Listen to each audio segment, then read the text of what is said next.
And boom, welcome, Zaldy.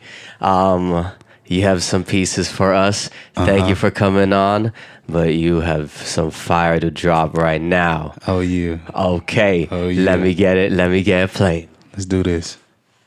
KuyaChris. Hey. Zaldy. In no time, shout out to Nico, man. He produced this. Nico Stefan. Hey. Hey. I ain't the one, so please don't tempt me. I need some space, give me like 10 feet. Counting blue faces, I'm probably off beat. See people leave when shit got too deep. Ay, so why they sleeping on me? I heard through the grapevine they was speaking on me. Nico freaked the beat and made the speakers chunky. OG don't wanna chuck him, he just pull up and shit get ugly. Ooh, ay, and I'm on time. Brody hold a 40 like he full time. I just doubled up and did it online. They asked me what my zodiac, a dollar sign, ayy, and I'm on time. I just did my dances like I'm shooting dice. They asked me how I'm doing and I'm doing fine. Had to get in mines, that's the bottom line, ayy. I ain't the one, so please don't tempt me. I need some space, give me like 10 feet.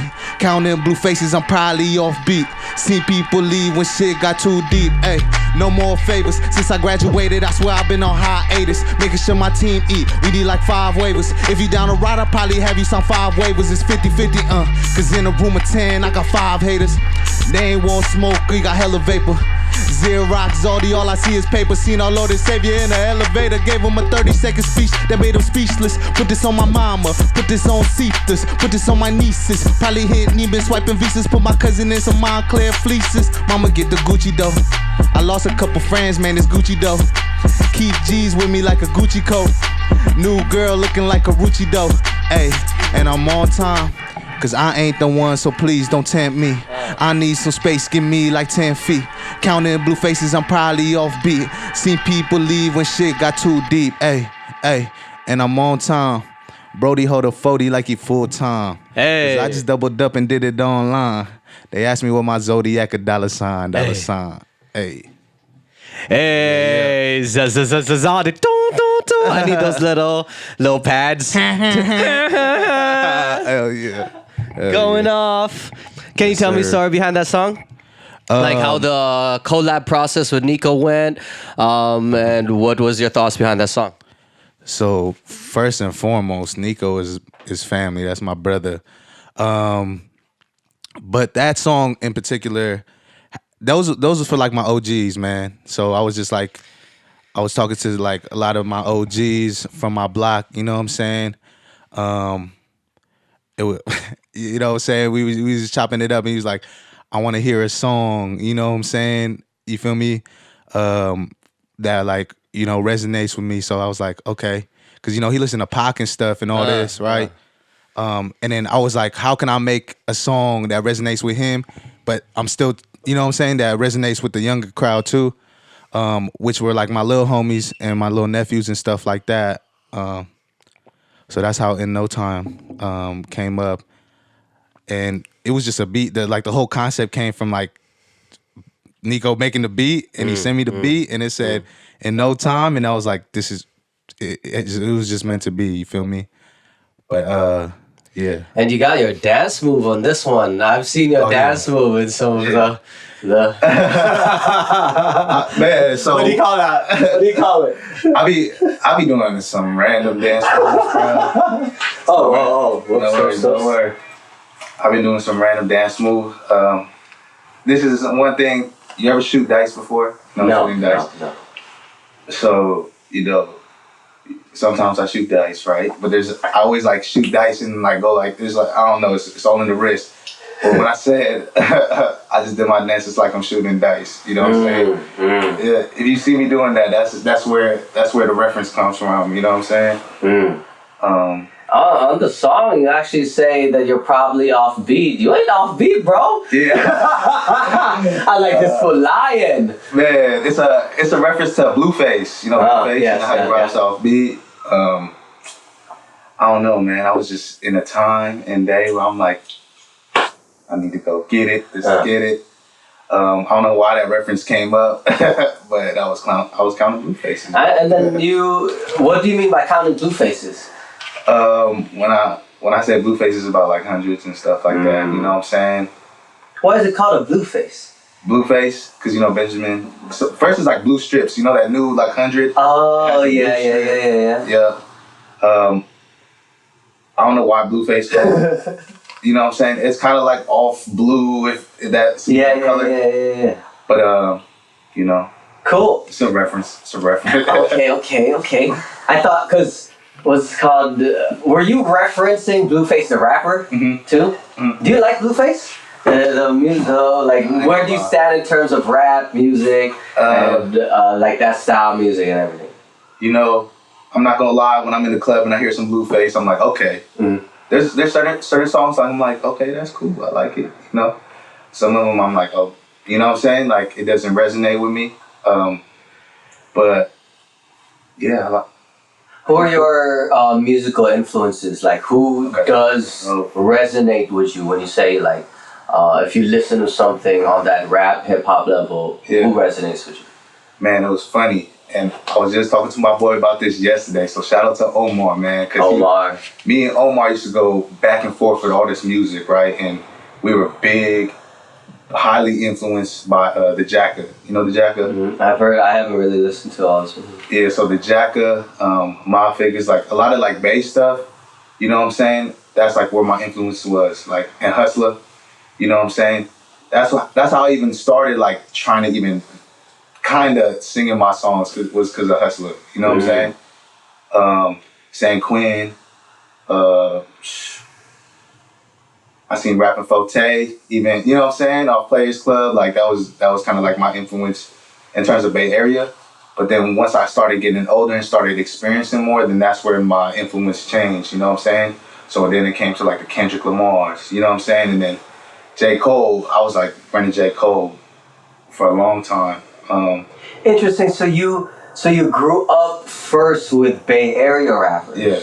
How are you How like did you get exposed to that, like in the area? Because I would have thought that usually people might hear the bigger rappers first and then get exposed to like local underground things like that. Since the bigger rappers are on radio and things like that. How were you initially exposed to like the local Bay Area folks? Man, I feel like back in the day it was like all community though. You know what I'm saying? You heard them, you seen them in the neighborhoods. Like I would see San Quinn going to like a grocery store. I'm like, yo, I just was listening to you. You know what I'm saying? Or I really got exposed to it because like a lot of the people around me. You know what I'm saying? So when I first like started rapping. I ain't gonna lie, I got blessed to be in a room with a lot of like, you know, mentors and teachers. So they were just putting me on game when it came to like Bay Area stuff. Like I was like, one of my heaviest influences is Mac Dre. So ever since Mac Dre or whoever Mac Dre collaborated with, I'm gonna listen to them because I'm like, if they dope enough to get on the song with Mac Dre too and make a hit, it was a one. I always was like that weird, like different type of rap, you know, that you don't usually hear. But still mixed in with like what's in, you know what I'm saying? So that was kind of like my kind of, you know, my pocket when it came to music, like E40. You know what I'm saying? I love E40 flow, man. And Roach Giggs. That's why I like Roach Giggs too. I don't know. Yeah, it's like a Bay Area artist, man. Back in the day. So you were born, raised here in the Bay? Yes, sir. San Francisco. You were talking when I saw you perform at Undiscovered about growing up like right down the street from there and like just walking up and down, and then it was like a blessing for you to be able to like perform right there in your neighborhood, right? Yeah. What was it like growing up in SF in that area for you? I grew up in like on 6th Street. There's this like place called Mid Mall. You know, it's like all Filipinos. All Filipinos. It's like, if you knew what Mid Mall was, that was like, you know, Filipino headquarters. You know what I'm saying? So there's apartments above Mid Mall. Yeah, so Mid Mall, and then, so Filipinos do this a lot. They get the closest thing, and then they'll be like, it was right next to Mid Mall, so we call this whole thing like Mid Mall, and then you know the apartment right next to it. But you know what I'm saying? So it was like, you want a Mid Mall? Yup. Boom, go hit the things, you know, little spot, get some food, and then go to the apartment. That was like But I don't know why we call that Mid Mall. But just call the whole area. I didn't call it like the apartment in particular, but when I was like, oh, I'm going home, it's like, where you live at? Mid Mall. Yeah. It was like that kind of thing. Yeah. But, and that was around like what? When were you born? I was born in 94. Yeah. So for like the later half of the 90s, early 2000s, that's when you were walking around. And then SF didn't look like the way it looks now. Never. Right? Yeah. Like it was definitely, and then especially that SoMa area. Oh yeah. Right? That was way more working class folks and like that Filipino community where SoMa Pilipinas is right now. Right? How was the vibe growing up in San Francisco, in that area, with a lot of Filipinos too? Did they also get you into hip hop? Yeah. Oh yeah. So, man, this is where I came from. Man, it was just like still Filipino.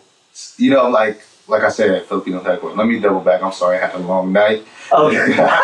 Shout out though, this guy's birthday was a week ago? Mm-hmm. Right? It was on Monday. It was on Monday. Happy birthday. Yeah. So how old are you now? I'm 25. 25, yeah. And then some of your homies gave you a little surprise. Yeah. A lot of the OG homies pulled up on me. Man, it was fun though. It was fun. But doubling back to the question, it was crazy because you know it was majority Filipinos. You know what I'm saying? Like what I heard was my apartment was like the hub for like people who went to war. You know what I'm saying? And came back. The World War II veterans. Yeah, for the veterans, and a lot of them were having families, so it was only like studio apartments made for like one person. But since they were having they were having families, and you know what I'm saying, it became a apartment for everyone, man. But sorry, what was the question again, man? Like, what was it like growing up in that area with hella Filipinos? Because just coming from my perspective, because when I moved here, it was down in LA and from the Philippines, right? And there was like no Filipinos. It was maybe like 3-4 other, like there was like 2 just down the street from me. So I'd find them, right? I'm like, all right, cool, Filipinos. Right, but then it was a majority Vietnamese, Chinese, and Latino, and it was cool, right? Yeah. I vibe with them, but at the same time, I only really started building community too with other Filipinos, Phil-Ams, once I got here to Daly City, where there's a lot more, right? But that was already 2013, right? I was hella older, like 22, right? Yeah. So what is it like being in that hub of, and that's Filipino history, the World War II veterans. What's it like being in that hub and also being kind of surrounded with hip hop in that era and also like the Filipino community out in SF? Yeah, okay, cool. So in terms of like growing up there, it was cool, you know what I'm saying, seeing Filipinos and people just like you. I want to say cool, but I feel like it was a blessing. Like I got blessed to grow up around a lot of Filipinos and like learn the culture because I was born here. I wasn't born, you know what I'm saying, in the Philippines. My first trip to the Philippines was this year. What? Yeah. Oh, you went back this year? Yeah, this year. It was when? Like around All Saints Day. I forgot. What is that? No, not November. I'm tripping. This was before the summer. Before the summer. Before the summer, so around like April, May. Yeah, I think something like that. I don't know why I'm tripping off the dates, but I went there for like about a month. Oh, so, for family? For family, and I actually got baptized there. So yeah, so it was cool. You know what I'm saying? So my experience. Okay, so I'm gonna draw back to that. So my experience growing up was like, all I knew was like that Filipino culture, you know what I'm saying? Yeah. And then it was like they branched out and there was a lot of gang banging going on and there was a lot of this other stuff going on that I was like, I was just in, you know what I'm saying, accustomed to it when it came to Filipino. So in the early 2000s, yeah, is that when there was a lot of gangbanging in SF? What was it? Filipino gangs? There was a lot of Filipino gangs, and then this gang was beefing with this gang, and you know what I'm saying. You can't Filipino gang against other Filipino gangs. Yeah, kind of. You know what I'm saying. But some some of them had each other's back. You know what I'm saying. Yeah. It was more like neighborhoods and stuff like that too. So. It was like when I was growing up, it was like where I was from, I couldn't walk certain streets, or if they knew me from, you know, that I'm from 6th Street, you couldn't walk really. You could walk, like I really didn't care, but it was like, okay, you just gotta make sure if you ever get checked, you gotta handle yours. You know what I'm saying? So that was kind of the thing growing up, because I actually went to school. I didn't do the whole FEC and like Bessie Carmichael and stuff like that. I was relocated to like Tenderloin. So yeah, so it was more. So I went to Tenderloin Community School. After that, you know, did the whole like the Merrick Academy. So I was in like the opposite hood. So I always had to like, but you know, I made some friends there too. You know what I'm saying? It wasn't me really just banging. I was never banging. You know what I'm saying? So. But you were surrounded by that. That was like the culture during that time. Yeah, like it was a culture. I just knew where I'm from, and if anybody asked me where I was from, I'm gonna tell you where I'm from. Mm-hmm. You know what I'm saying? That's where, like, I'm from San Francisco. I was born and raised right there next to 6th Street, 5th Street, right there in the middle. That's where I grew up on. Yeah, it's a trip. When I was working with high school youth from Excelsior.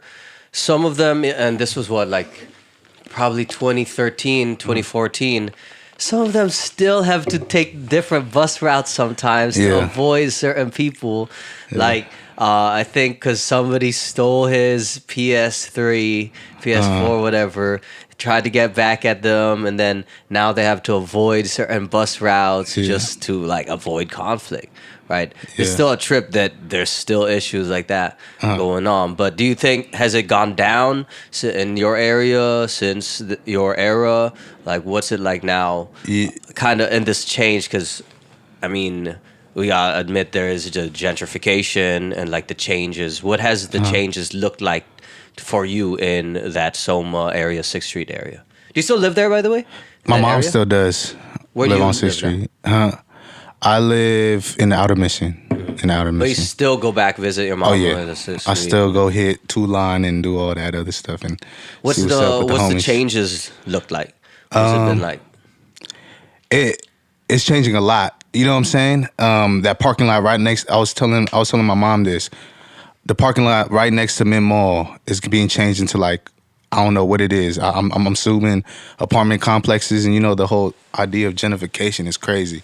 Because it really changed from like walking down the street, you see something new, like, I don't know, man. It's deep. It's really deep. But it definitely changed a lot. There's not a lot of, you know what I'm saying? What was crazy is I seen this in my apartment building, right? Excuse me.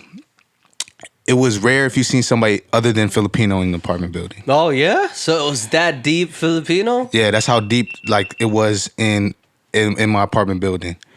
But, you know what I'm saying? But now, I feel like it's half Filipino, half, you know what I'm saying? I must have seen like,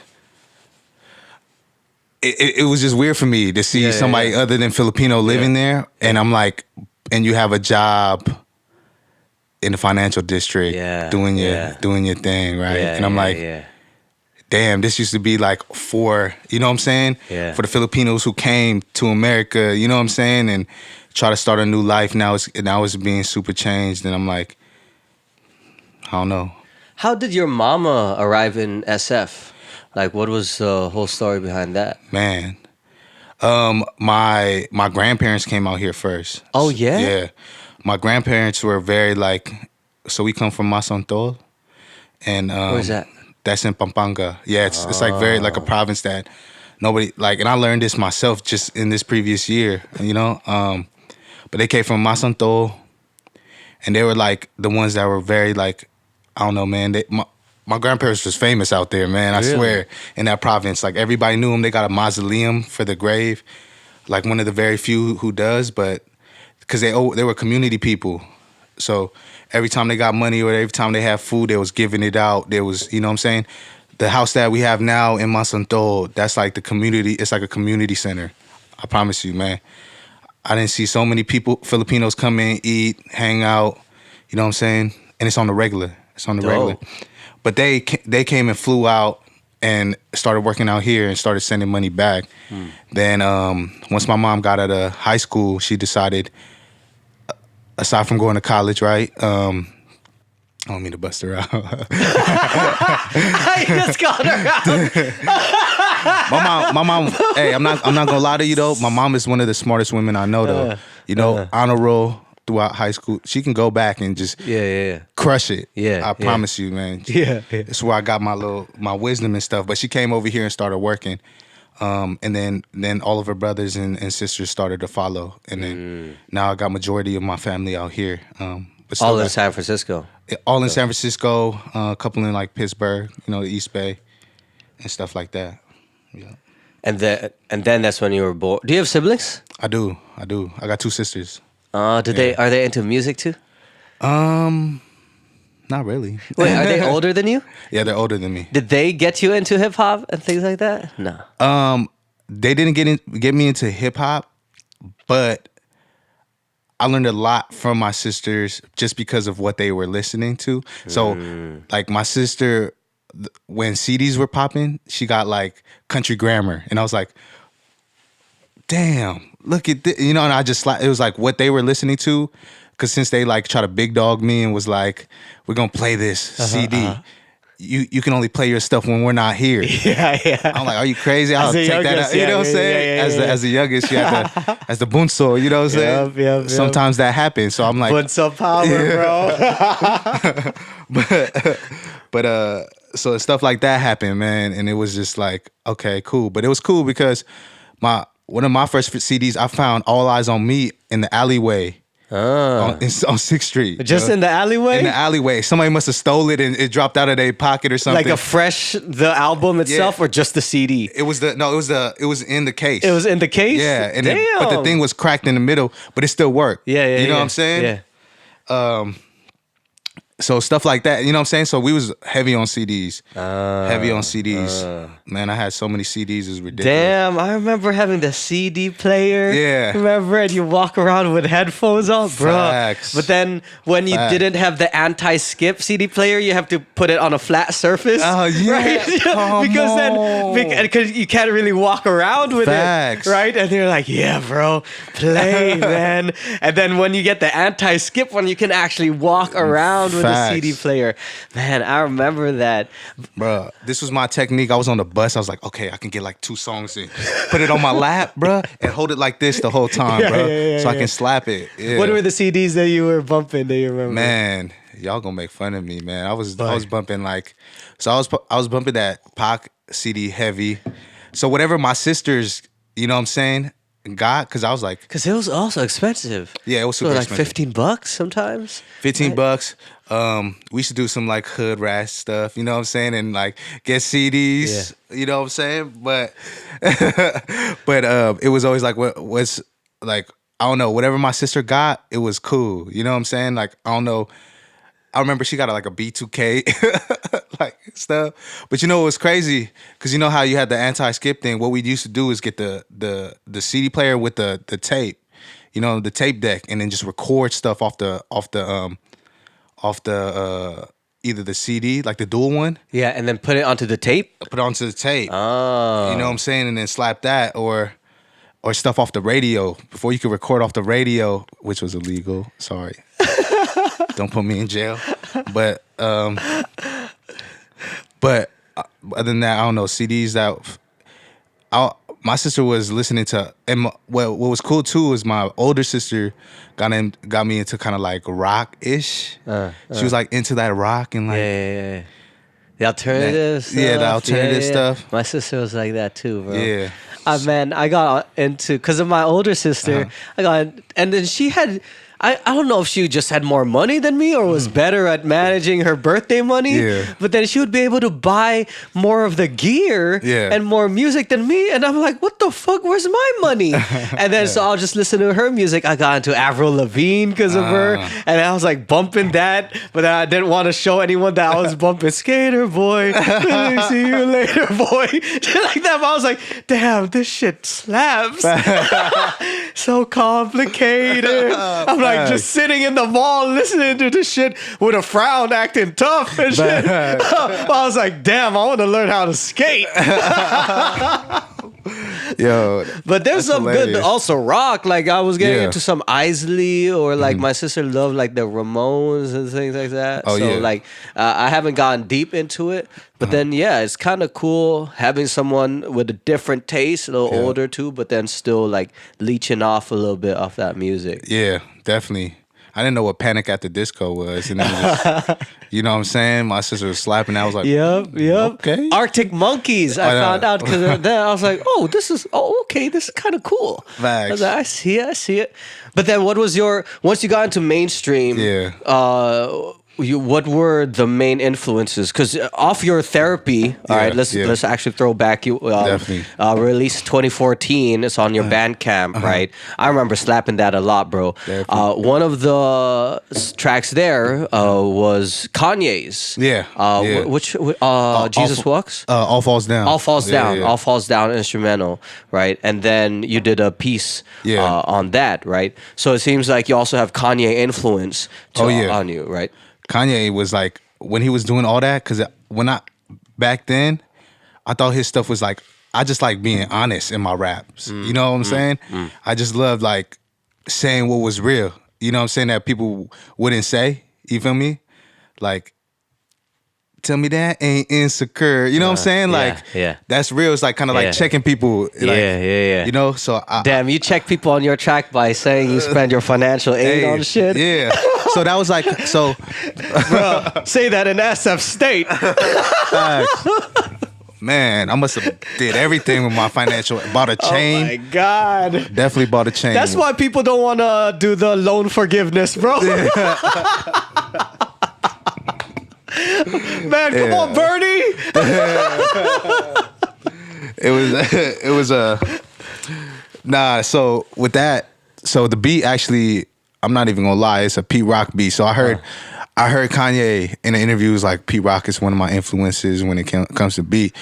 So instead of using like the All Falls Down beat, I used the Pete Rock beat, and then I flipped it to do my interpretation of All Falls Down. So that's where that song came about. Let's do a rewind. That wasn't your first mixtape, was it? It was like my first solidified mixtape. And was like, the reason I did that mixtape was just because I was making so much music, and it was just super therapeutic for me. So the idea of like therapy was just like, I broke it down like the rap why. You know what I'm saying? It's like why I rap. It was because it was therapy.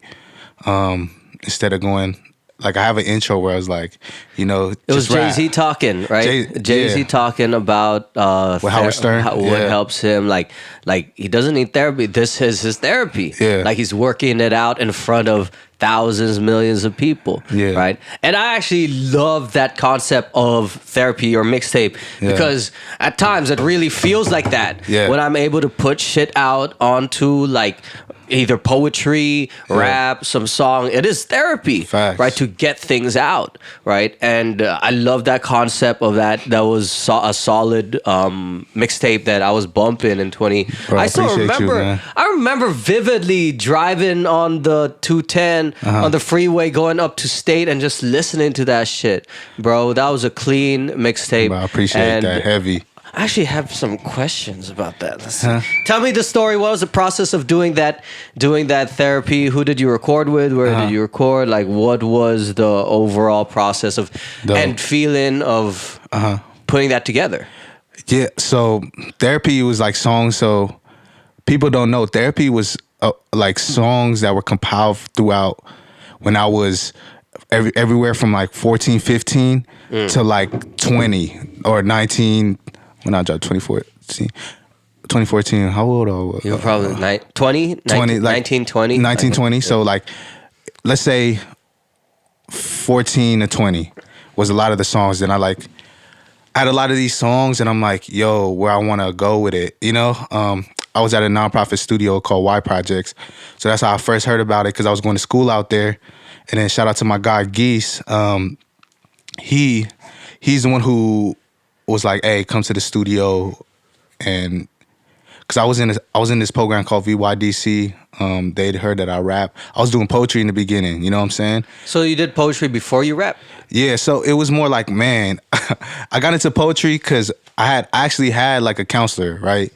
Counselor, I'm not gonna say really like a therapist, but what she was like, yo, the way you're talking to me is very grown, like wise, you know what I'm saying?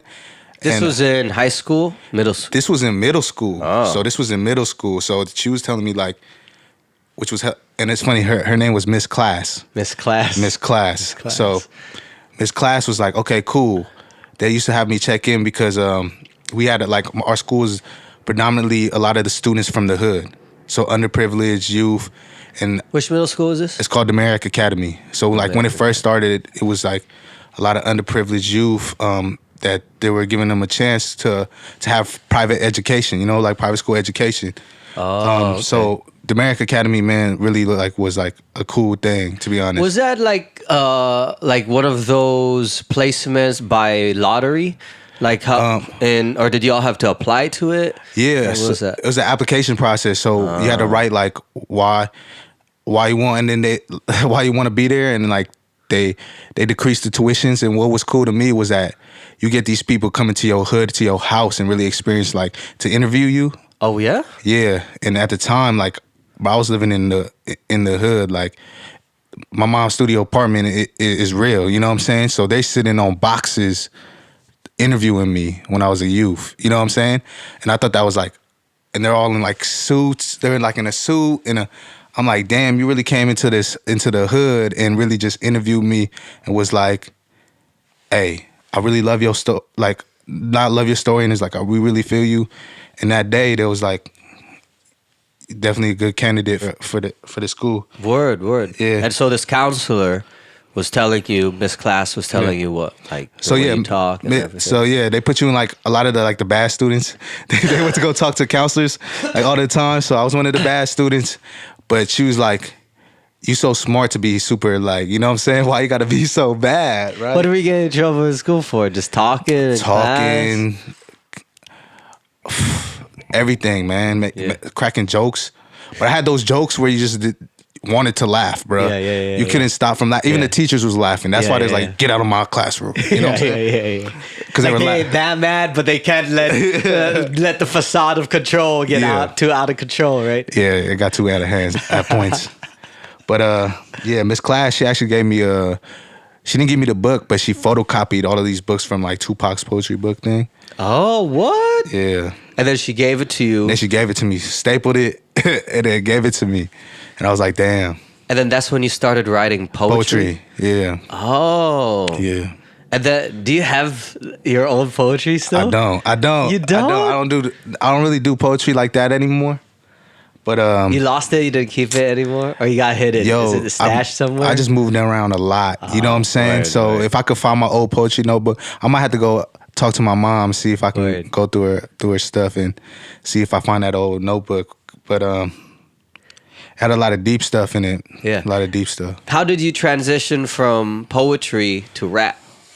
When did you start rapping? Because a lot of my poetry sounded like I was rapping. Yeah. That's like, literally, there was like, you could put this over a beat. So when I was at VY, actually, I was like just playing beats and I'm like, I'm actually going to the computer lab and I'm like, I'm actually having, you know what I'm saying? This stuff.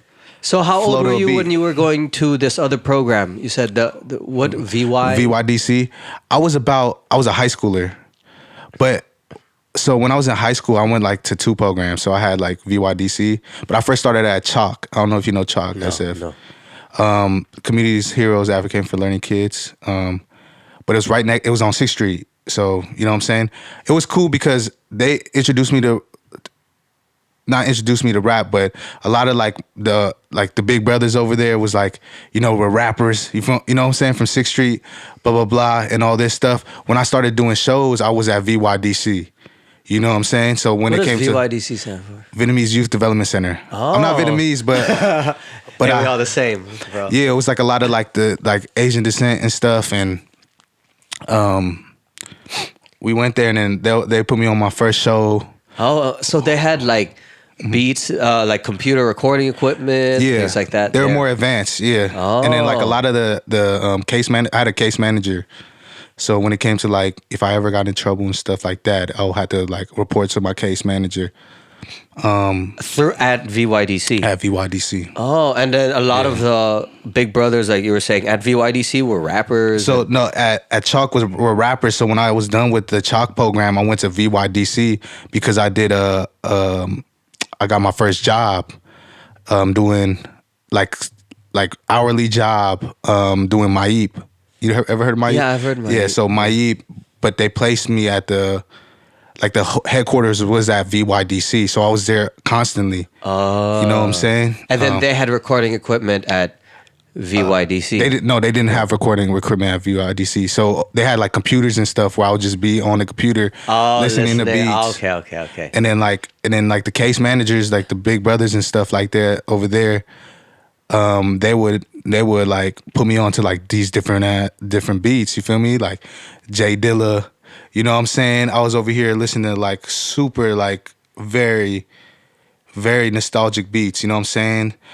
Like I learned Shook Ones just because of them, you know what I'm saying? And all that. And then once I did my first show, that's how I met Geese.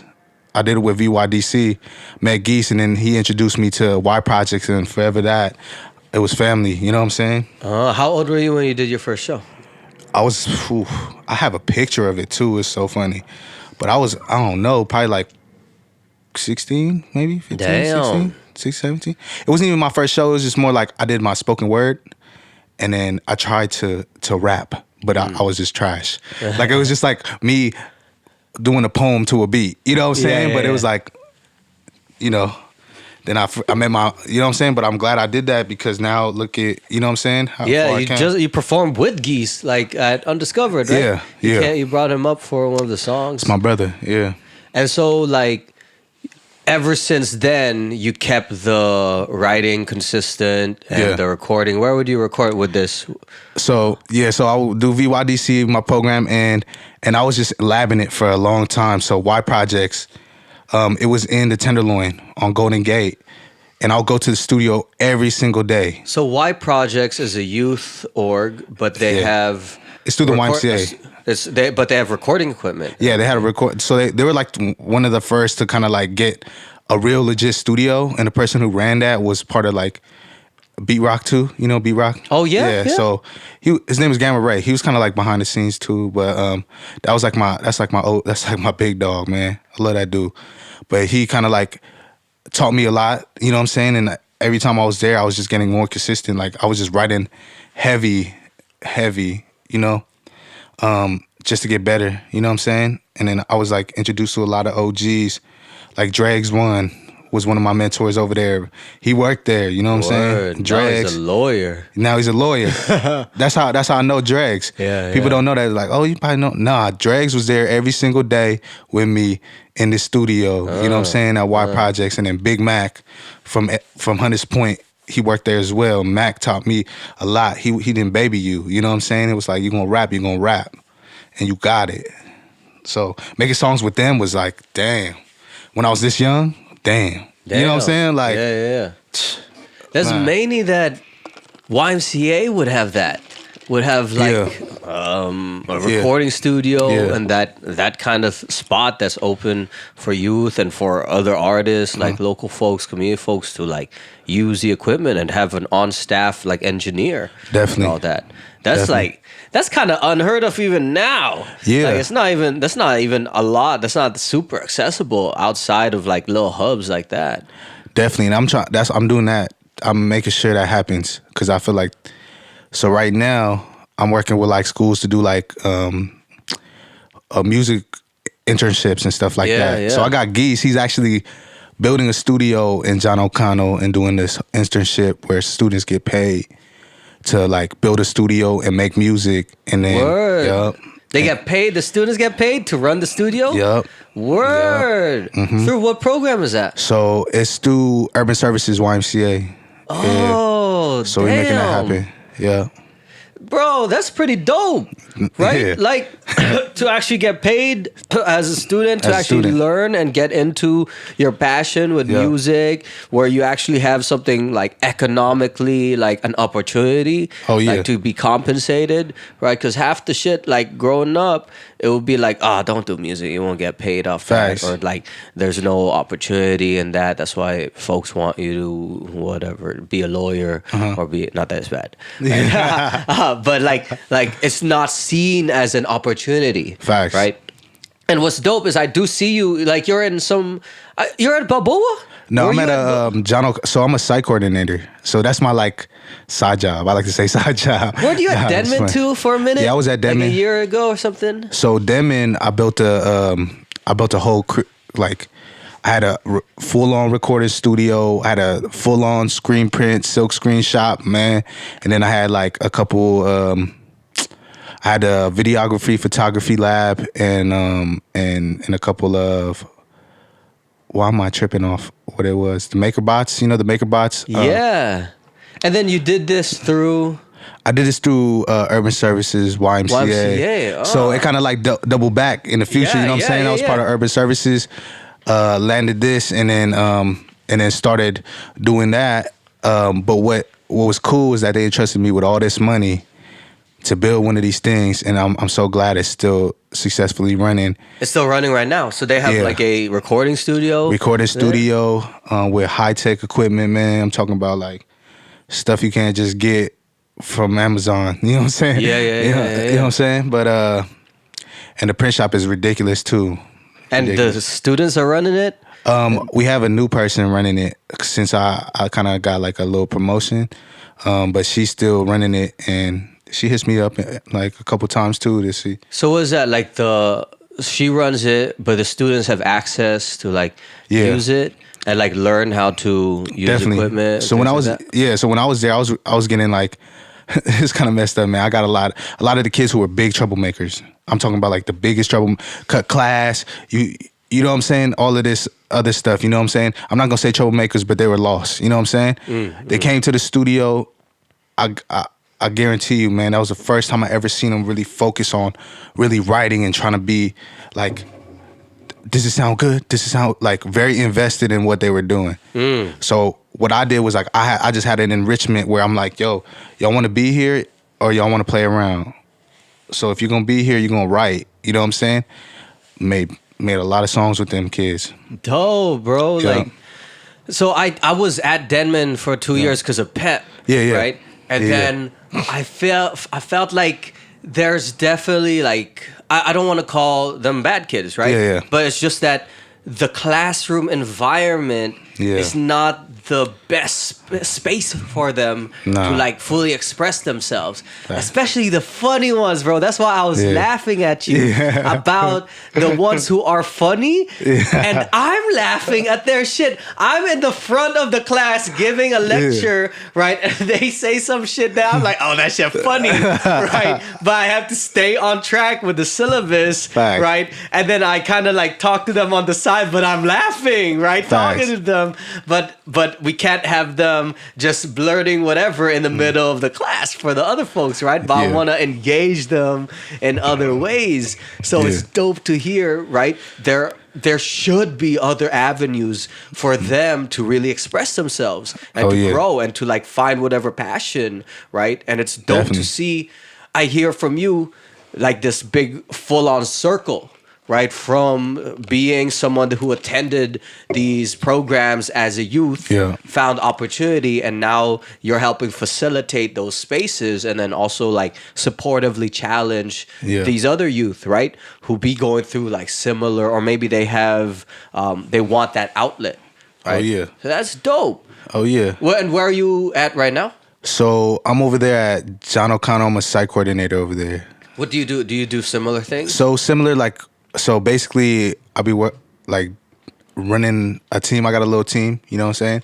So for the after school, it's like I'll run this like teen center / and then we got a personal trainer, MMA fighter, Carlos, who runs the fitness lab. And then we got tutoring.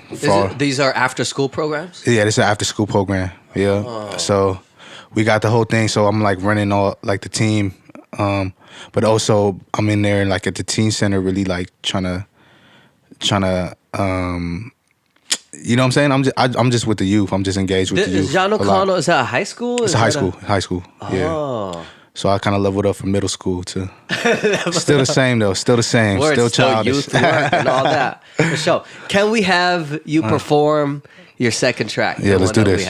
Okay. Got you.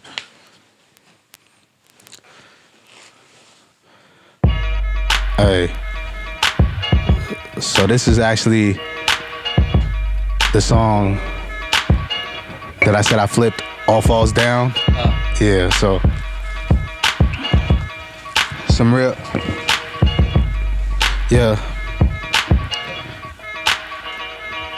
Hey, I ain't ballin' till I got my mama crib and shit. I do it cause my daddy wasn't here and shit. So I don't wanna hear your shit, cause I be working 9 to 5, suit and tie for that minimum wage, man. We tryna get paid, but it seem out of range just to drive in a Range Rover. Wish on a 4-leaf clover for money like Oprah, a wife like Hova's. I got so many burdens on my shoulders.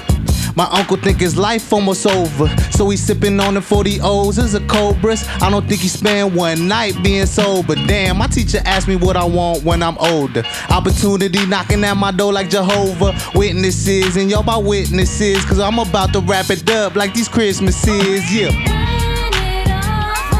Hey, so when it falls down, who you finna call now? I'm calling my tita. Come on, come on, come on. Hey, so when it falls down, who you finna call now? Hey. My girl just left, I still didn't pay my rent. On top of that, man, I lost my check.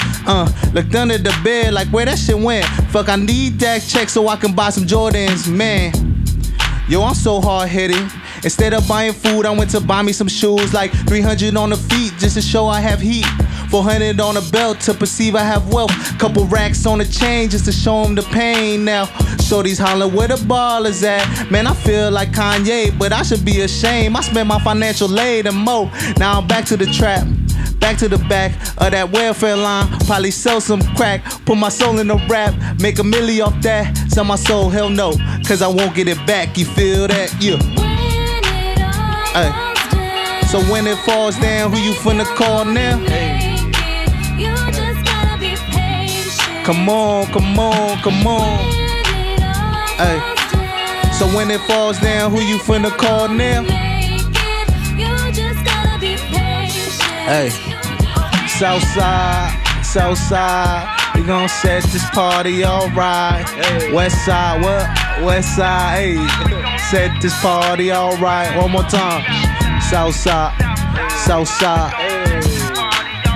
One more time. Westside, Westside, Westside. Hey. Alright, man, I promise. She's so self-conscious. Got no idea what she doing in college. The major, she ain't making no money. Alright. Look at her funny. Yeah. Tell me that ain't insecure.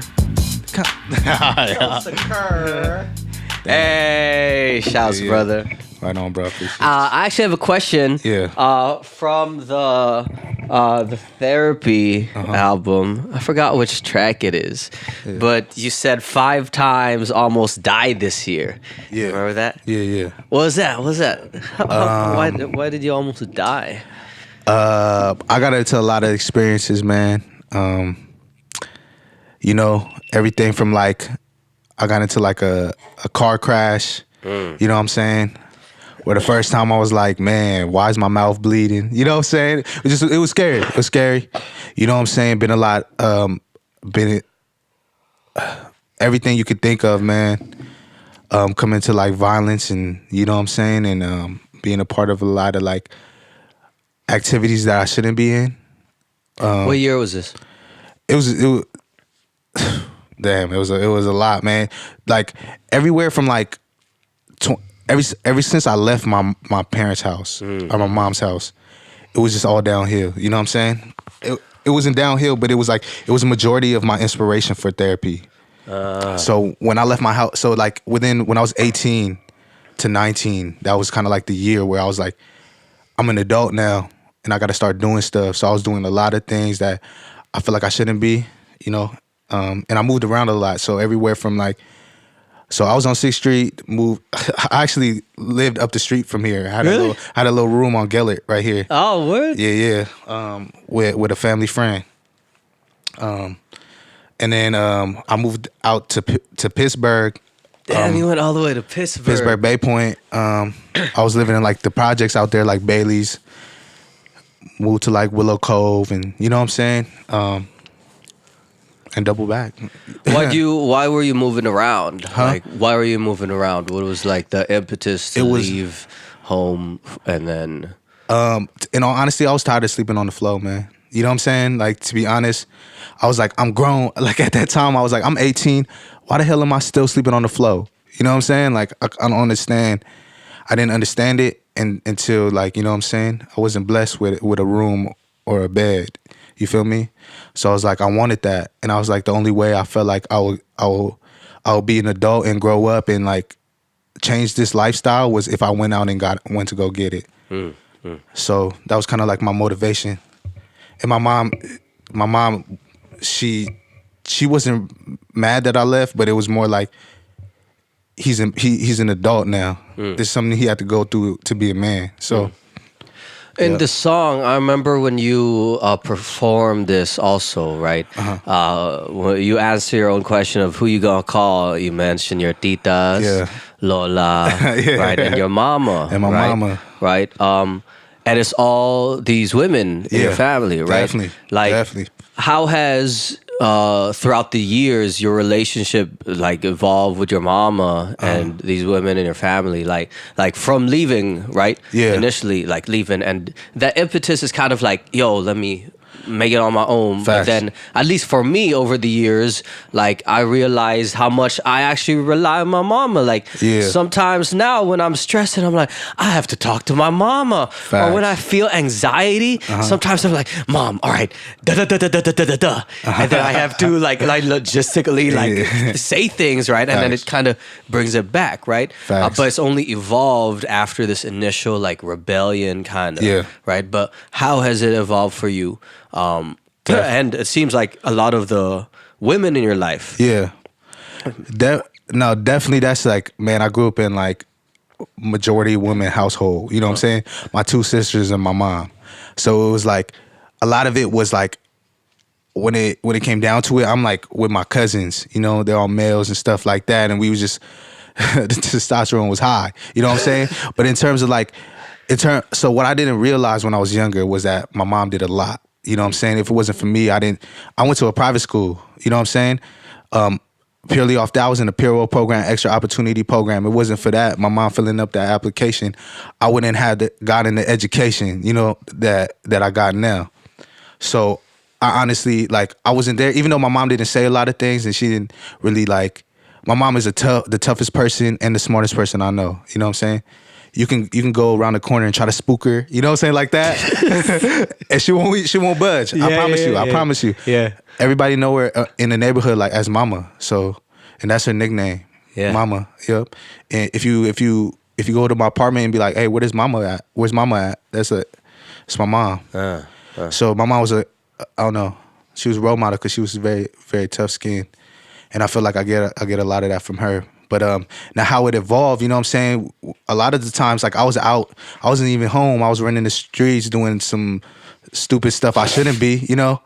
But every time I got either like arrested or, you know what I'm saying, got in trouble, guess who I called? I called my mama. That's why I said that, you know what I'm saying? Because like when I got in trouble, man, I remember I got like technically detained, you know? Technically detained.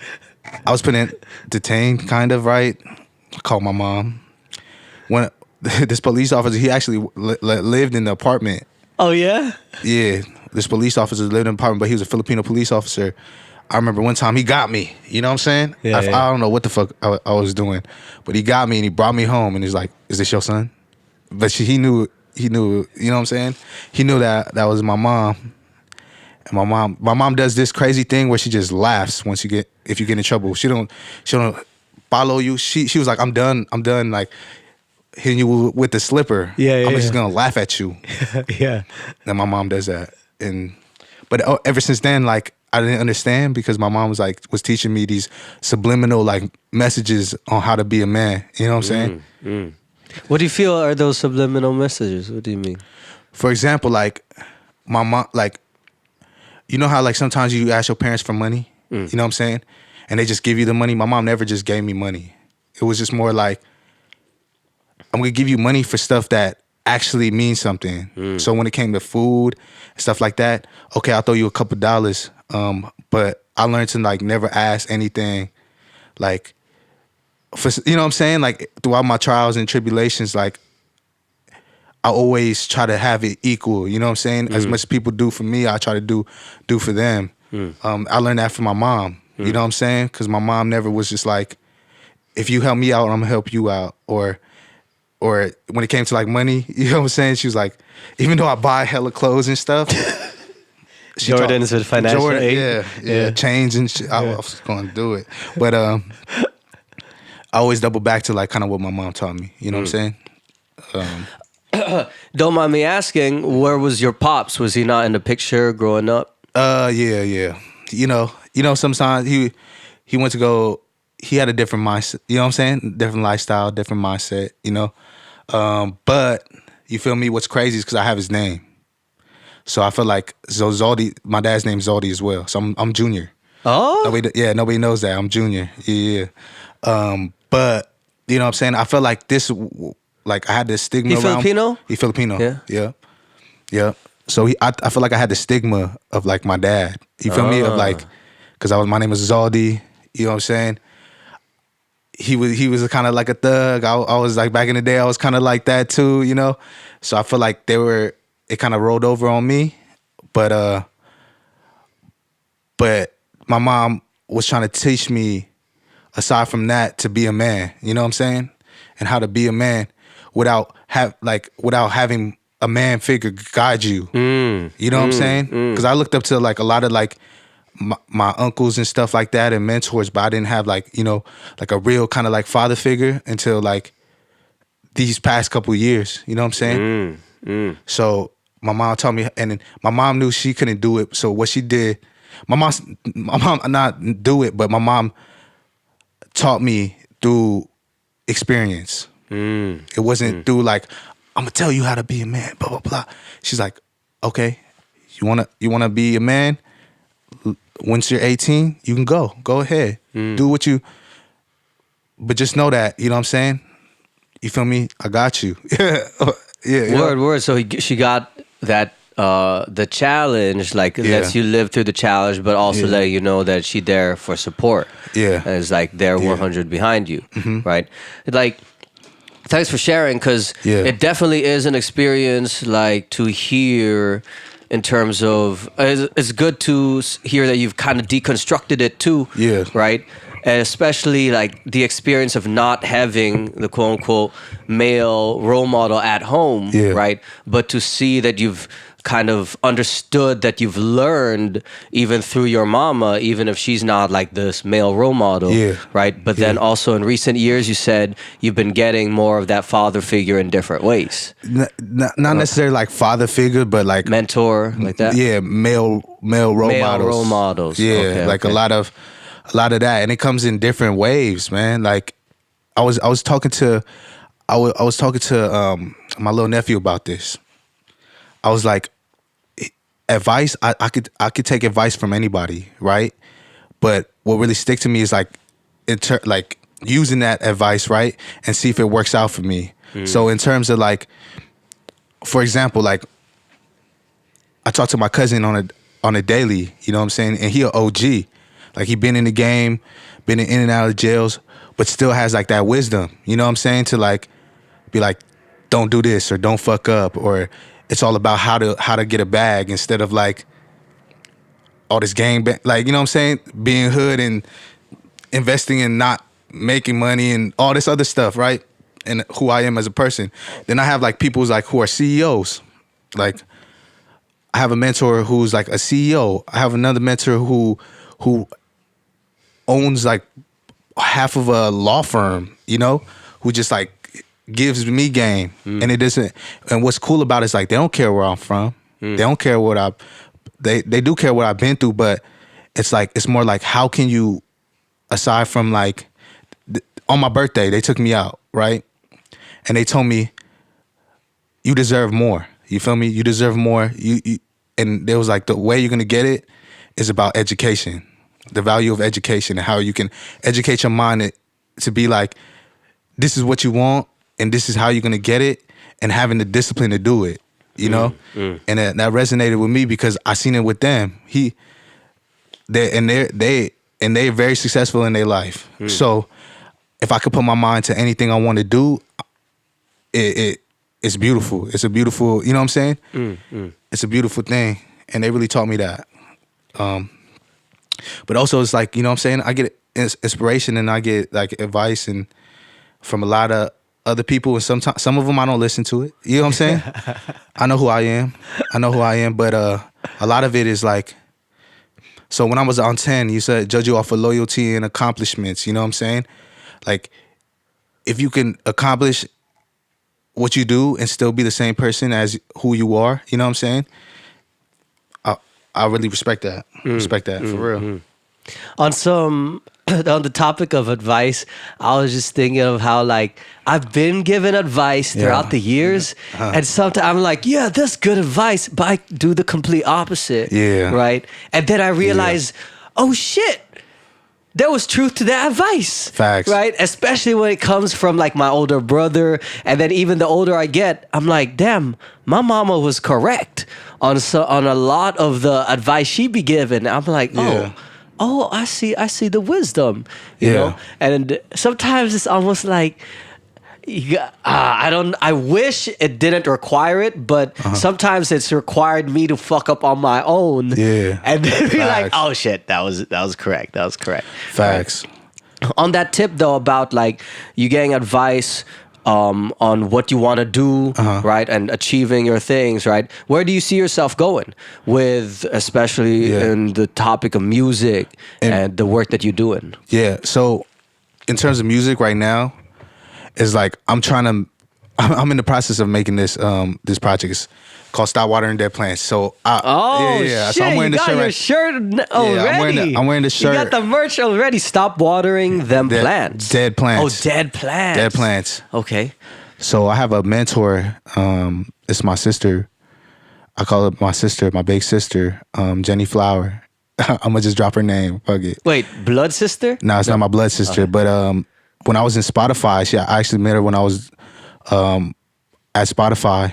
And you were working at Spotify for a minute? Yeah, I was a Spotify artist through another program called Music and Arts program.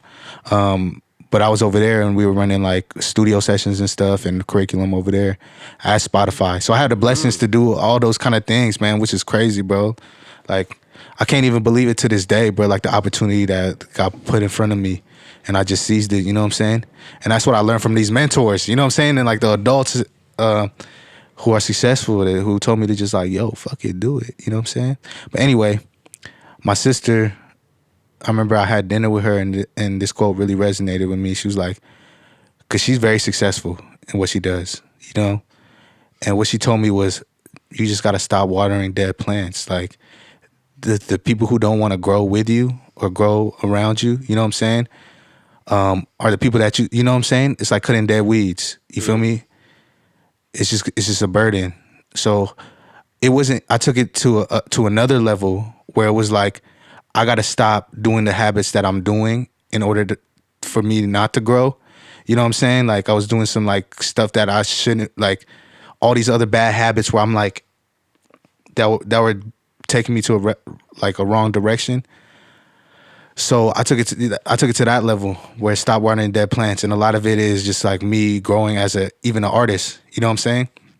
And how I grew as an artist, and my last name is Water. So you know what I'm saying? Like it took a lot to like, you know what I'm saying, it really just like came together. Wait, what's your actual last name? Water? Too big. No, like actually? Yeah. Damn. That's my actual last name. So your actual full legal name is Zaldy Tubig. That's a fucking stage name from the jump, bro. That's what I'm saying. See, that's what I'm saying. I got blessed. I really got blessed, bro. Like, I used to never like my name, bro. Really? I used to hate my name because I used to get made fun of like all the time. Got bullied and shit just because of my name. From the last name? Zaldy Baldy. I get everything. Too big. Your belly's too big. But guess what, bro? I learned how to fight throughout those years. You know what I'm saying? Bro, what the fuck? I was gonna ask you like how you got your stage name of Zaldy Tubig. I thought that was when I first saw that Dos Grandes. Dos Grandes. Right? I thought that was. I was like, oh, that's a good stage name, but that's your actual family name. That's my family name. Word. Yes, sir. Yes, sir. Oh shit! I've never met a Tubig, bro. Yeah. Damn. So my last name, so it's Water. Yeah. So that's where you're getting this idea of stop watering dead plants. Okay. Cause man, that's why you see me Zaldy Tubig 2 drinks. No, Zaldy 2 drinks. You feel me? But it's making sense for me though. You know what I'm saying? Like throughout my life and traveling, going to Japan, going to London, Philippines. Yeah, you just performed in London, right? I just performed in London, and it was just like, and I sold out in these shirts, and people like the message resonates with people. You know what I'm saying? So my biggest thing is like when I make music, is people gonna fuck with it because it's on the tip of me telling my story. It's on the tip of me like making music for me. But when I share it, people love it. Which I hope they do. You know? Yeah. When you make music, where's your mindset when you're in the studio, right? Like, do you think about the receptivity of the music, or do you focus on like what you fuck with? Like, where's that mindset? Or is there a balance when you do that? What's your studio mentality? That's a good question, bro. I love that. I love that. So my studio mentality, man, to be honest, is like what I'm feeling at while I'm in the studio. At the time. So I was in After Hours like the other day, man. We made a slapping track, and it was just how we was feeling. You know what I'm saying? Yeah. I was watching like a DaBaby interview, and he was like, just fucking do it. You know what I'm saying? This dude went to South by Southwest in a diaper. You know what I'm saying? He's like, just fucking do it. Like when I do my dance moves on stage, I don't plan none of that. Like I don't just be like, oh, this line, I'm about to do this dance move. I'm just like, fuck it, I'm finna just do a dance move because I feel it. You know what I'm saying? Yeah. And it's hella weird, but I love it, you know? And it resonates.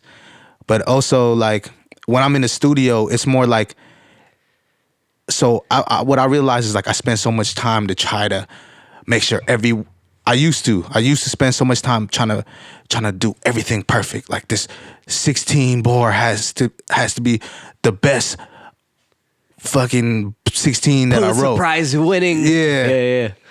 But then I have most of my best verses when I said, fuck it, I'm just going to write a verse and try to be funny. Or I just like, you know what I'm saying? And because that's how I'm feeling. Or I'm like turned up and I'm like, okay, boom, let me freestyle this. Like a lot of the songs that are on Stop Watering Dead Plants were songs like that I was playing around and I started freestyling and I was like, I love this. Let me start really hashing it out and just be like, boo, boo, boo, this is what I want to say on this part, blah, blah, blah. And it was just like, that's kind of like my mentality now.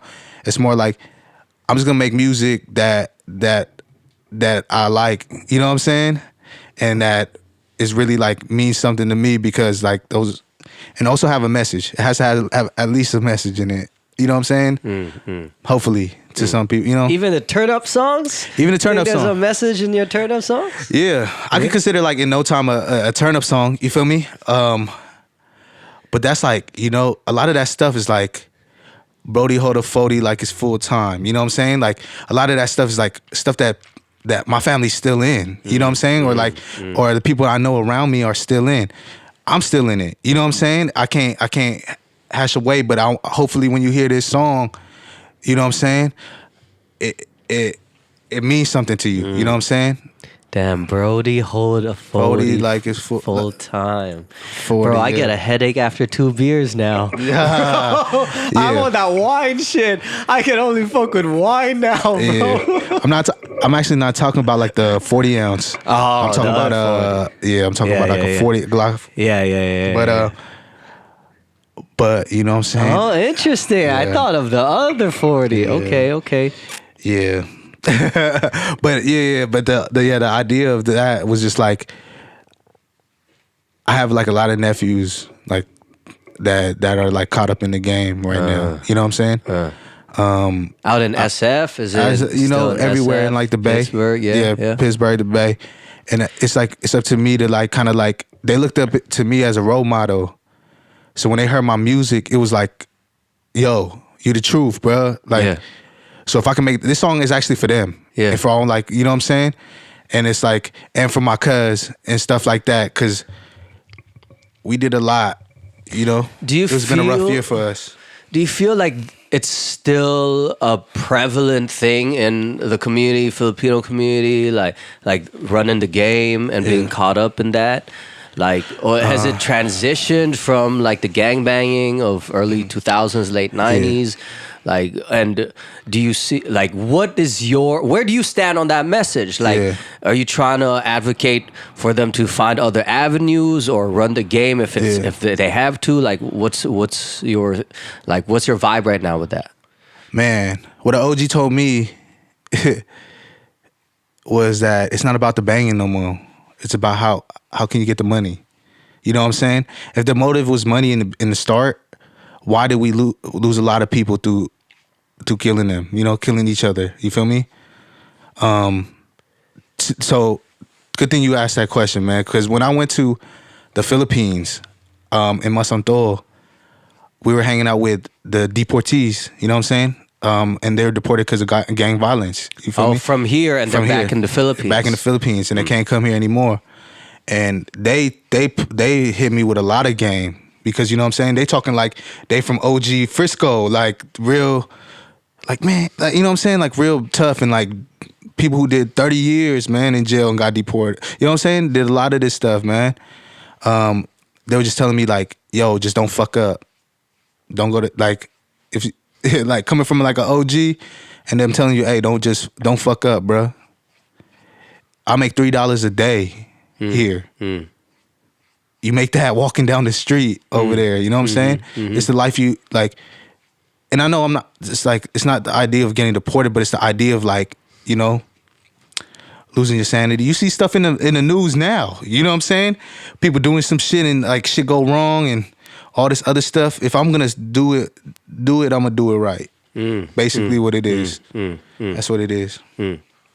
And you be putting that in your songs. And Yeah. I appreciate that. I appreciate you like spitting that game too. Like, because I mean, man, when you think about just the idea of being deported, like 30 years and then getting deported even after that. And that's a phenomenon, not just Philippines. There's a Cambodian folks, Tongan, Laotian, Tongan deportees, Samoans, like, and then having to go back and transition back to those areas, but then that's not their home, right? Facts. Like they have to relearn this whole process of like, and there's now a stigma associated with them, right? Just because of you're deported, and then like a lot of mental health issues now come up with that because like where's their home, right?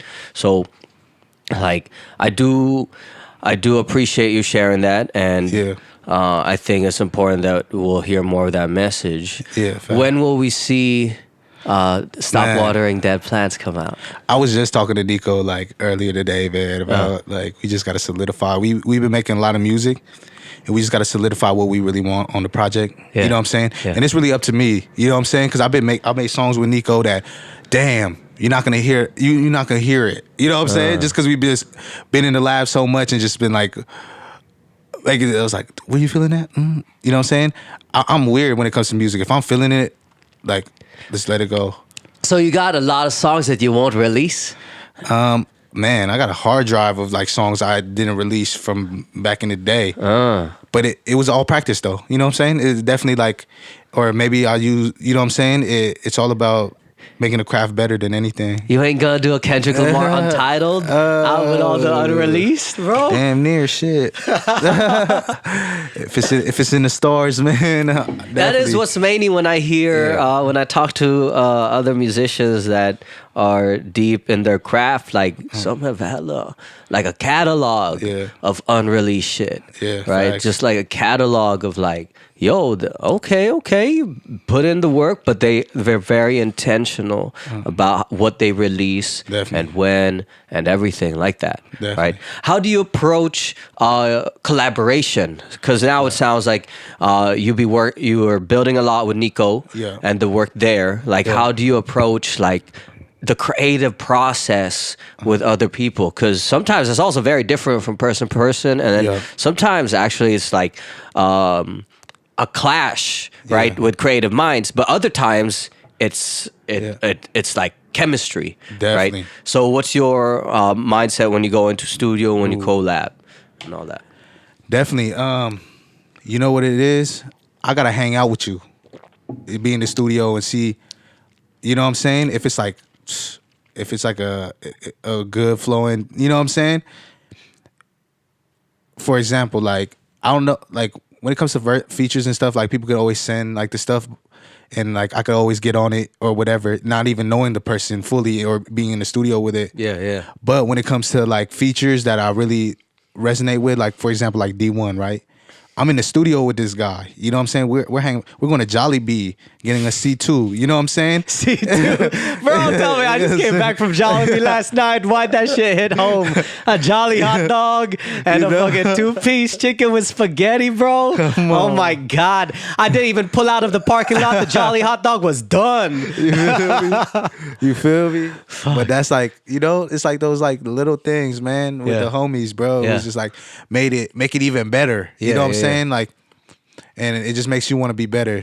And like with Nico, when I first linked up with Nico, he hit me in the DM. He said, "It's about time we make music, bro."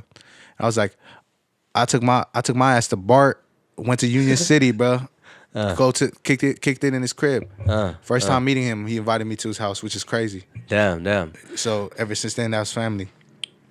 But that's Oh, what are you gonna say? But that's how like the collabs that I like. That's, you know what I'm saying. That's how it starts. What's it called? Well, bro, my mind just blanked. Bro, I'm like, I had something. I think that's that transition where my mind was like, stop talking, motherfucker, and have him perform another song. Because we got on this tip of talking about music. Might as well showcase the music instead of talking about it. So I've got a track here, Summertime Anthem. oh yeah. All right, so I'm gonna play this and have you bless the mic one more time. Got you. Yeah.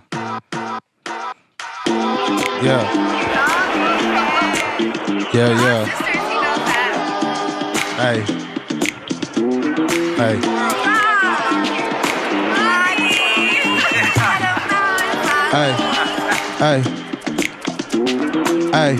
With my summer love posted in the cup, cause it's hard to spread love if you ain't build trust. If you talking about funds, let's have lunch. What you proposing to me don't really add up. Hey, mess with shorty cause she nice for what?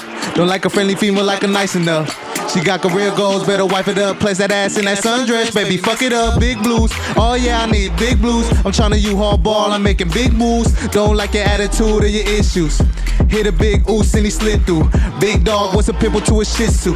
Big trips, passport, need more tattoos. Why you cut them off, man? Cause I had to. Grande's doing big shit, no bathroom, too big. I do this, Roof Chris got 2 chicks. Both strip, knew this, ayy. Had to chase a bag, no excuses. Had to make a plan and execute it. Still in the scraper out the window going stupid. Still made music for the fact it's therapeutic, ayy. Off of bread and butter made a movement. Had to be careful who I move with, it's real though. Alright, yeah.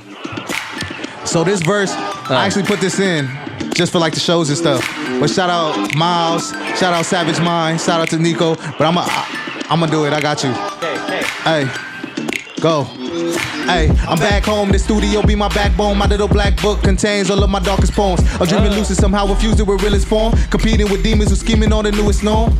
Like fuck opposition, just know who put you on. In this position to make you believe I'm Raps Al Capone. They're immune to what make you amused. Fuck at me pockets to ooze. That green on Mountain Dew, I climb Mount Olympus too, just to find that I was Zeus. Left with a couple bruises till they pulled out the ooze like blow. Fuck it, even guys don't play fair. Mama said you better get a job or don't stay here. More money, more problems, more stress, more gray hair. Feeling like I'm 50, all I wanted was some footwear. Out here get filthy, you don't wanna step foot here. If I leave here 2019, like Happy New Year, I'm gone. Hey. Damn, bro, this one fucking bounces, bro. Yeah. Nico is a motherfucking goat, man. Nico and his drums, bro. Yeah. Nico, bro. So who produced all this? Nico. Who's on this? Nico. And you were saying shout out Savage Mind. Did he go on this Savage too? Mind was on this. And then Miles. Lauren Wong was on here. Yeah. What did he do? What did he play? Lauren Wong, he had the second verse. So it was me the first verse, I was the second verse, and then Savage was on the last. Okay, and then this is like a little remix for shows. Yeah, this was just like if they can't make it out. You know what I'm saying? This is what I do. I fuck with it. You said my little black book filled with my darkest poems. Sheesh. I'm dreaming lucid and you feel me? Sheesh. When you sit down to write a verse, right? What's your process like? Do you sit down? Do you loop the beat? Do you record little snippets, re-listen, pen and pad, phone? What's the process like for you? Yeah, I'm usually in my notes, man. That's why my storage is fucked up, man. I always get that storage notification. Like, word for the notes? Yeah, you need more storage. But damn, you filling your storage with notes, son. Man, with notes. Y'all hear that? Y'all, the rappers ain't writing unless you fill up your iCloud and notes, not just pictures. Your notes, fam. Fuck, that's text. That ain't pictures. That's words. That's filling up gigabytes, son. Facts. So you on your phone when you write, actually? Yeah. Okay. I'm on my phone just because I have the worst handwriting ever, bro. I promise you, man. I write chicken scratch, bro. Like it's so ugly. But yeah, I write on my phone, bro. I write on my phone, and a lot of the music that I like write is just like what I'm inspired by in that moment. And then you write with the music playing, or sometimes do you not? Do you write? Yeah, with the music playing. Yeah. I try not to think about it too much. You know what I'm saying? Because if I just try to think about it too much, it will never get done. But literally, like what I've been doing will be listening to beats on BART and or like while I'm commuting, you know what I'm saying, while I'm driving somewhere or something like that, or while I'm and whatever pops in my head will be just something that, you know, what I've been liking more of, what I've been doing lately is that I've been just walking places. Listening to beats. That gets me kind of like going. I don't know what it is.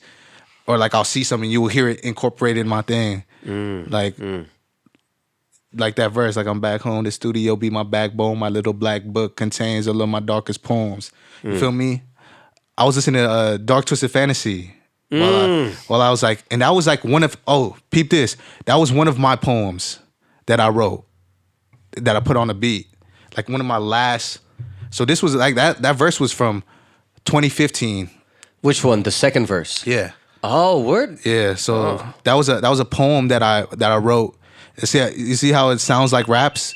Yeah. So that was kind of like.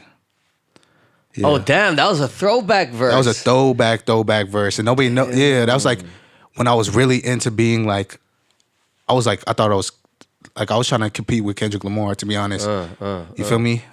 Body for body, I was like, I thought this was gonna eat him. If I ever see him, this was the verse I was gonna spit. Hey. You feel me? At least you're ready, bro. At least you're ready. When you said My Beautiful Dark Twisted Fantasy, you referencing Kanye's album? No, it was just like, you know, darkest poem. I was just like thinking of like, but it was like the record was there. You know what I'm saying? And then that's like how I pulled from it when I was writing this. I was writing this for. I forgot what it was. It was just some stuff that I think it was like for like a poetry slam or some shit. You know what I'm saying? Did you ever do Youth Speaks? Yo, I was supposed to.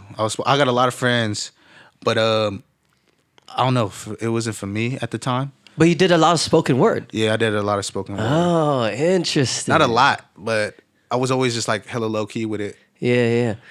I didn't like performing when it came What's to spoken funny, word. I don't know if it was the circles I was with way back, but I remember like I would be around people who loved hip hop, but would cap on spoken word. Yeah. Until I came more so to the Bay, and then a lot of the folks that I be running with who love hip hop also have a background in spoken word.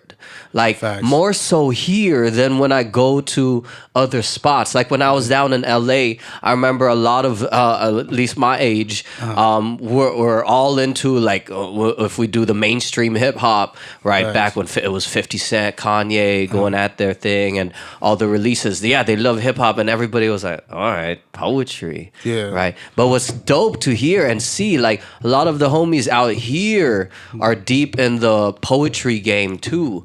And also hip hop, right? So we see like a different relationship with poetry for some reason out here in the Bay. Yeah. I feel like, man, if you rap, you know how to write a poem, man. It's just, you know what I'm saying? I loved Kixi Siete. Have you heard of him? And then one of his pieces was rap. RAP, rhythm assisted poetry. Yeah. And that's what made me, I was like, word, that's what facts. it is. Yeah. That's facts.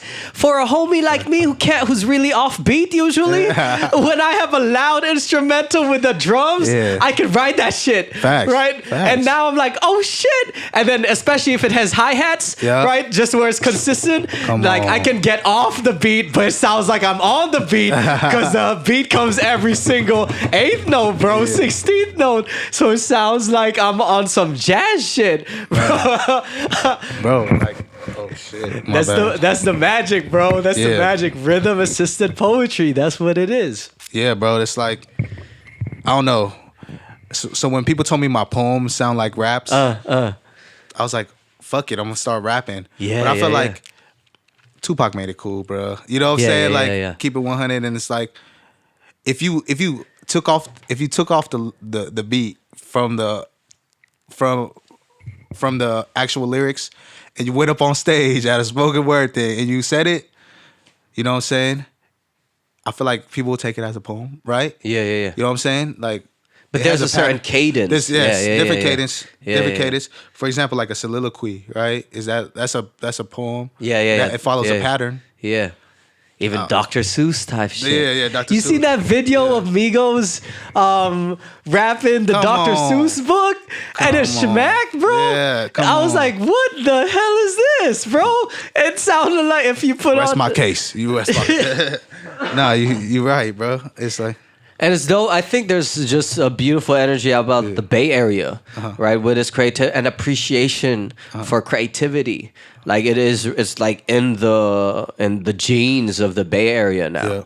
Like that just appreciates it, supports it, and then and it's dope to see more so now that I'm getting older, and even seeing you as a case example where it's folks who are creative and then finding avenues to have jobs and to even support and make money off it, even if it's not directly off the actual music yet, but working in capacities that utilize that creativity. Definitely. Right? Do you see yourself doing the music professionally and touring and jumping into that 100? Yeah, I definitely am. I definitely am. In terms of music, that's the goal. You know what I'm saying? Touring, doing it professionally, but I also want it to be an introduction to different avenues. You know what I'm saying? Best believe once I make it to that platform, it's not going to be only rap from here. You know what I'm saying? It's going to be more. How can we do it bigger, and how can we do it better, and how can we also, you know what I'm saying? Be a part of stuff that you always wanted to be a part of. You know what I'm saying? Aside from music, I really like. I'm not gonna say fashion, but I like design. You know what I'm so the aesthetics of things. Of things and how stuff is put and placed, and the idea of of innovation. I love innovation, bro. How stuff is you take a simple thing and make it better. But yeah. Wait, so we didn't get a date for the. So there's no date yet. It's not no date. There's no date, but very soon. Very soon. That's yeah. Ooh, that's cryptic. Very soon. Yeah. All right, in the next year. Hopefully, maybe even this year, man. Maybe this. Sheesh. Damn near. I gotta talk to Nico about it. So Nico's like producing majority of it. Yeah, he's producing all of it. The whole thing. Yeah. Damn. And Nico really nice with it. Like people don't understand how good Nico is, and I don't even think he knows it. He knows it, but he's so humble. He's so humble, bro. So like humble about it. He's like me as a rapper. You know what I'm saying? I don't like to be like, I fucking gassed you on this track. Or stuff like that, like, cause I honestly don't think that. Like, yeah, if we make a dope ass song, bro, like, like even when D1 hopped on 10, that song 10, I'm like, bro, you made this song 10 times much better. You know what I'm saying? So like, I'm very appreciative and grateful, and that's how Nico is too. Very appreciative, grateful, and very like family oriented. So, and I love that. And that's what your team got to consist of, for sure. Yeah, so you don't, I actually notice you don't really go into that hip hop bravado that much, you know? Or like the boom bap stuff and like, what do you mean? The hip hop bravado of like I am the best. Yeah. Right? Yeah.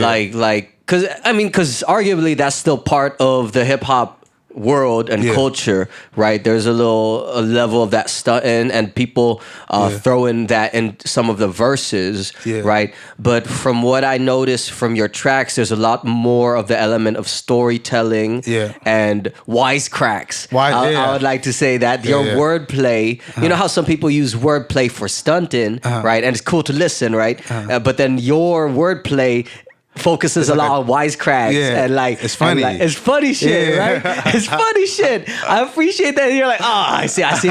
Oh right? shit! See, what? I'm a funny ass guy, bro. I hit my mouth on this. Oh, it turned off too. Check the switch. See, I told you, bro. I do some hilarious, bro. Like if you with me in the stew or something, bro, like. We can get stuff done because we just joking around. Nah, just playing. We get serious, but like you like throwing that humor into your tracks, into your verses. I think I'm funny as fuck. I'm not gonna lie. Sometimes, bro, like I don't like to toot my own horn, but that's something I won't be humble about. It's like, your humor. It's your funny. Yeah. You gotta, man. You gotta embrace it, bro. You know what I'm saying? Shit. I just love laughing, bro. I just love laughing. Dude, it heals the heart. It's a medicine, yes. It heals the heart. Like, sometimes, bro, I be at home and I make myself laugh. Facts. Just off some stupid tweet that I'm like, no one likes it, but I find it so fucking funny. Right? And I'm just laughing at my own shit. And like, and it heals the soul. Sometimes you need that, bro. Bro, listen to like majority of my tracks with Nico, bro, I'm laughing in the beginning. Like, I'm on 10, I'm laughing, bro. Yeah. Like, I don't know why, bro. It's just... Well, like me and Nico do this thing where like, bro, we'll be like, we have our like little inside jokes, but when I'm recording, I don't know why like one time he told me a funny ass joke, bro. I can't stop laughing, bro. I'm like, come on, I'm trying to be serious right now, get this in, but it's like, but I love the atmosphere. You know what I'm saying? Like I feel like jokes. Aside from smoking a joint with somebody, I feel like cracking jokes is probably like the next best thing. Yeah. It's like it's natural. It's like. Even when I visit different countries and I don't know the language and somehow I make them laugh, like it's a connection and I fucking love that. I'm like, because it's like it's just natural. Yeah. It's just a human, like biological type thing of maybe that's how we really bonded back in the day. Like not the layers of language. Yeah, you can get into other things, but then that humor is like just community bonding. And that's why I think there is like a magic with actual naturally funny people and like you bro, you know that whole Marie Kondo type sparking joy type shit, right? I started doing that here at home. I went through all my clothes. I was like, and I love it now because I'm like, I realize how much shit I'm holding on to that I don't even care about all these books. Like I was like, oh shit, I've read this. It doesn't spark joy, whatever, right? And then it made me think like, all right, who are the people that actually spark joy in my life too? Yeah. Right? I was like, oh, it's the funny motherfuckers. And when I'm around them, it's like I just feel like, yo, I feel fucking hyped just being around you. Right? Some of the folks that I see like at Undiscovered, and when I see them, I start dapping them and I give them a hug, and I just feel happier being around them. Right? And it makes me think of that stop watering dead plants. How there are some people that for some reason I have this thing of like, oh, I have to maintain a relationship with them, but I don't really feel that hype or like great around them. I'm like, why am I doing this? Like, you just said the realest thing ever, bro. Yeah. Like for some reason, I just wanted to say that to you. Yeah. That's truth. That's really truth. There's a pressure for some reason, like, oh, I have to maintain this relationship. Maybe social pressure, social circle pressure, something. But then you don't feel good around them. It's just like, okay, what's up, man? All right, yeah. You're like amicable. You're like all right with them, but it's not like but other people, when you see them, you're like, what's up, man? Right? Like, even if you haven't seen them for a while, you don't know what's up with them. You're just like, hey. And those are the ones you should water the fuck out of those plants, right? And sometimes you kind of take it for granted because it's so good, you forget to water it because it's just it's like, great. It's like, okay, cool. And then maybe you're just drawn to like, I have to make this other relationship like blossom, even if it's not fucking worth watering. That's real. Sheesh. You just dissected it. That's why I want to hear that album come out. Let me see what other wisdom you be dropping on those tracks, it's bro. It's gonna be a lot of fun. Nico, come on, we need your approval.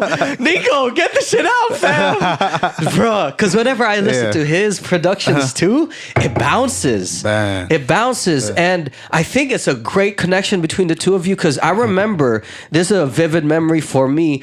2016 Mentality Flow up in SoMa Street Foods, you performed, and bro, I was bouncing when you performed, bro. I remember that, like literally, there's a bounce to your flow, too. I think that's the good part where when you were saying if you do your tracks a cappella, it'll still bounce. Because honestly, not everyone's like that. Some of my tracks, if I try to do my rap a cappella, it don't really sound that bouncy, right? I need the rap assisted poetry, right? The rhythm behind it. But for you, you've really locked in your groove. There you go. That's what I'll say. That. You've locked in your groove that it complements the bounds of a good instrumental too with Nico.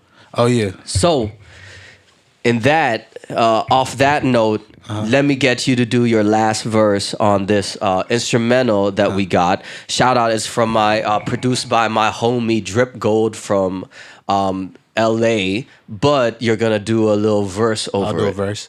But can I use the verse for the what?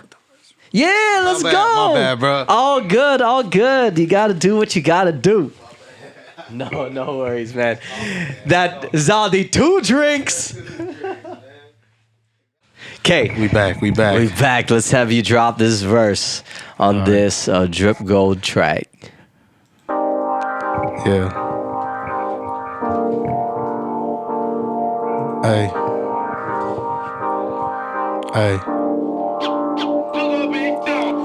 I said get the poppin', geese get the floating. Plotting on this bigger picture, I can see them eavesdropping negative energy.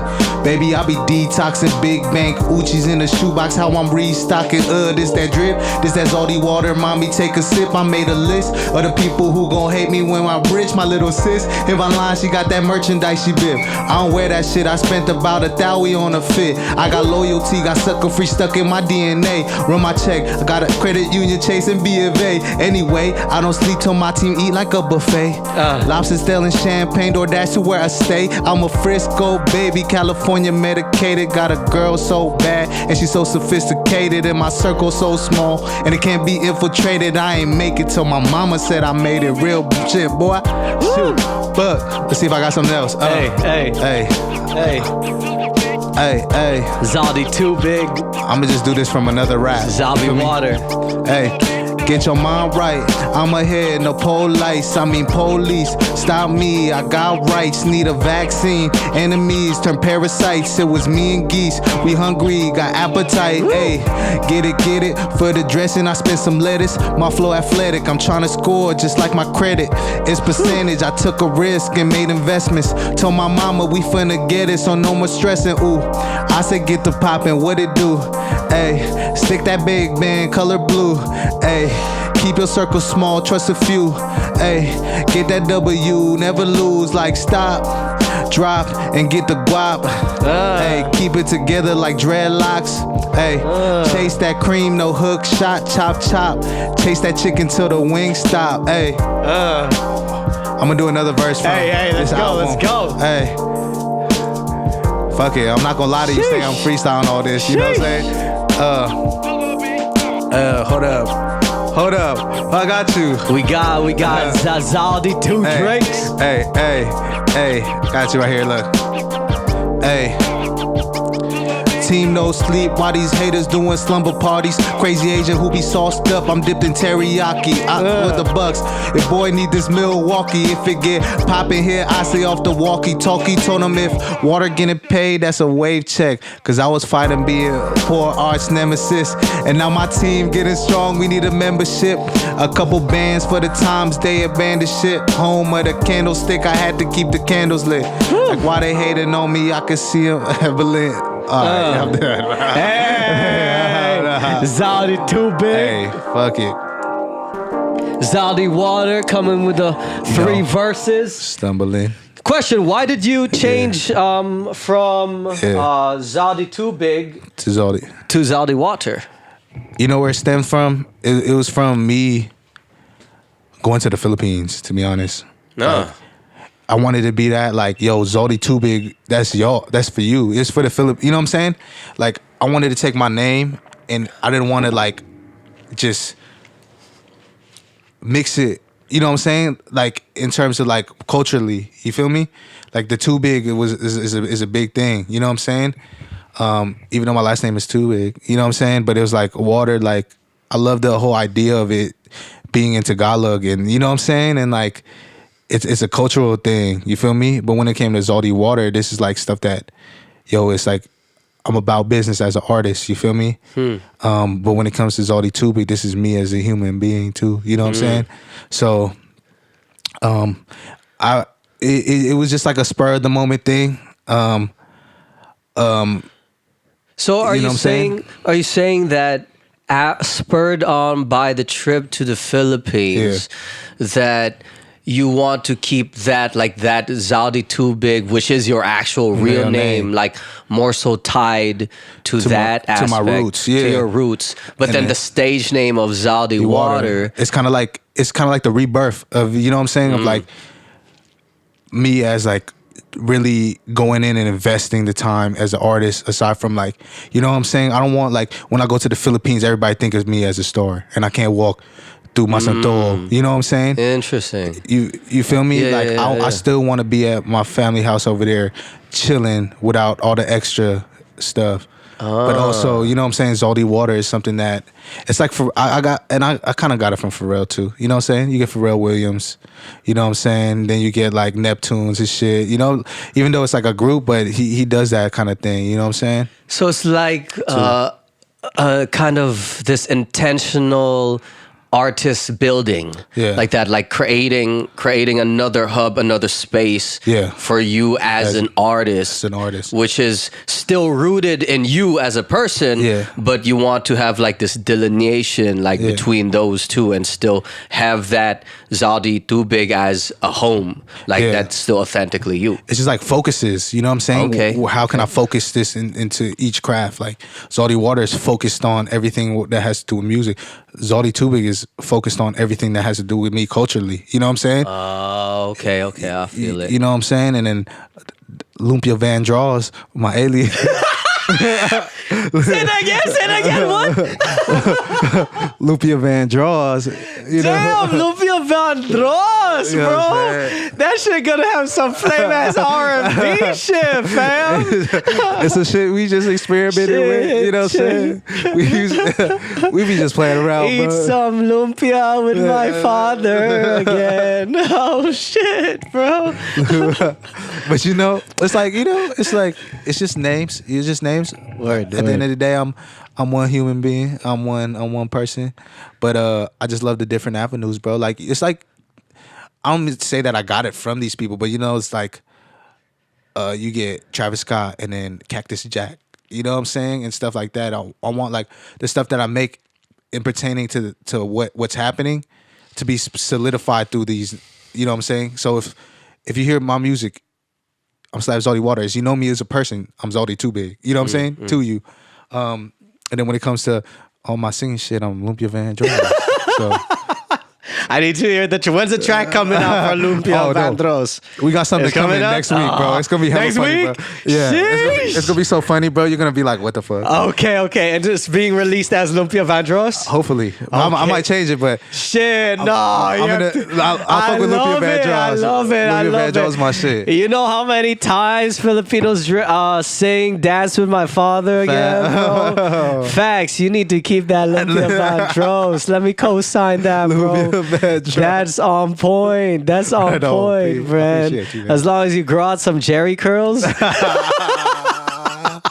I'm gonna do the perm that all the Filipinos get, I man. know the Filipinos be on their perm right All that now, perm bro. shit, man. Damn. I'm about to keep it short. It's simple. Damn. But, I seen this tweet like that says that Filipino boys get a perm and think they all the shit or think they ain't no fuck boy. facts. There's a lot of people in Delhi City that got perms, bro. Dude, I'm like I was like, what the fuck? Are we all that curly haired now? Man, I thought he was oos. You know what I'm saying? I thought he was oos, bro. Like every time I see a Filipino, I think they Samoan, bro. Like, come on. Go to Westmore, you'll see all that, bro. A Jerry curl perm with a ukulele, bro. Damn. But they can sing. Yeah, so facts. that throws you for a loop. Like, you okay, you got your skills, but I don't know about that Jerry curl. perm. But Yeah. and your fatty I'm not knocking him. I'm not knocking him. Hey, you got the style. You got the style, Do man. you. They gotta rep the beanie, the glasses, the fanny pack, the curls, and the folded up pants, folded up, tapered, right there to show. You gotta show the ankle bone. The ankle. I think that's the skin. You know, new the way. ankle bone. Once Yeah. you got that, I think that's key right now. Taylor. That's key. Taylor, free the ankle. I said, free the ankle, free the ankle, free the ankle. For sure, man. I actually like coming to transition towards the end. I like asking folks. Little to be reflective, since you shared already your history about growing up SF 6th Street, the ups and downs, right? What would be 3 pieces of advice that you would give to your younger self or to youth who be going through similar experiences as you, right? As you did, right? Whether that is the one who's been getting in trouble in the middle school, high school, right? Who's not fitted into the classroom mold, the one who's gone through like 18, 19, going on their own, trying to find what it is to be a man, right? But then like having to learn those lessons, and then even the ones who's trying to release their first mixtape at 19, 20, and then learning the game throughout the years, right? Facts. What are like 3 pieces of advice that you would give my younger self? give to your younger self? This is hard. But I think one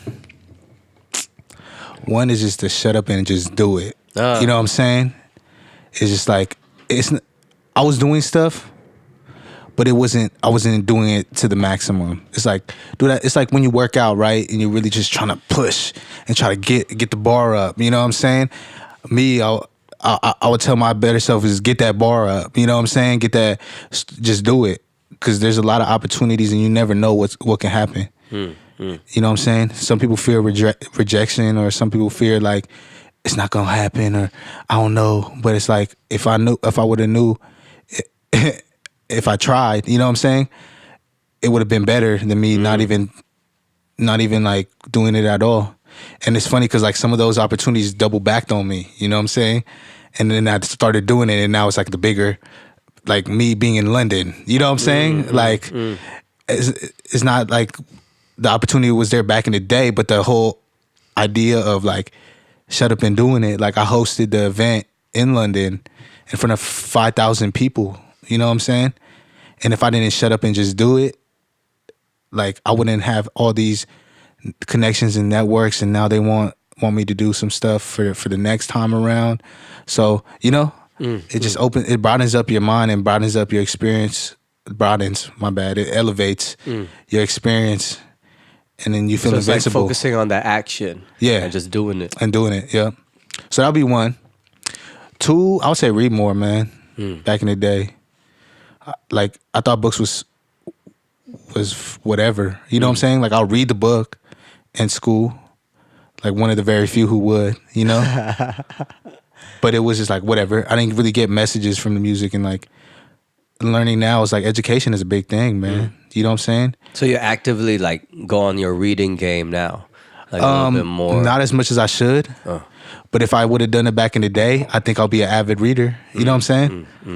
And that's what I hate, because I'm like, I could do all this stuff and be in the studio, but I can't make time to read. You know what I'm saying? And I feel like reading, it kind of alleviates the idea of like, if you know how, you're blessed to know how to read, but you know, if you want to further your education, read the words. You feel me? you feel? I don't know. That and exercising more. I should have exercised more when I was back in the day. I would have been buff as hell like you, man. I don't know what the third thing. The third thing, learn how to invest. Like, yeah. A lot of the stuff is like, if my mom or me would have knew back in the day that buying a house was so cheap, you know what I'm saying? We wouldn't fight the battle of getting evicted or fight the battle of one day losing our home. You know? And I feel like that, and that's not only for me. I wish it was for all the Filipinos who came to, you know, the Philippines, from the Philippines. If they would have invested in property out here, you would be invincible. Not invisible, but it would be like, it'll be worth your while. Yep. Because I feel like that's like one of my, it's like I wish I was old enough to buy a house back in the day. Yeah, yeah. Or I wish I had the funds to. Yeah, yeah. And I wish somebody told my family that, hey, we can stay here if we buy this, you know?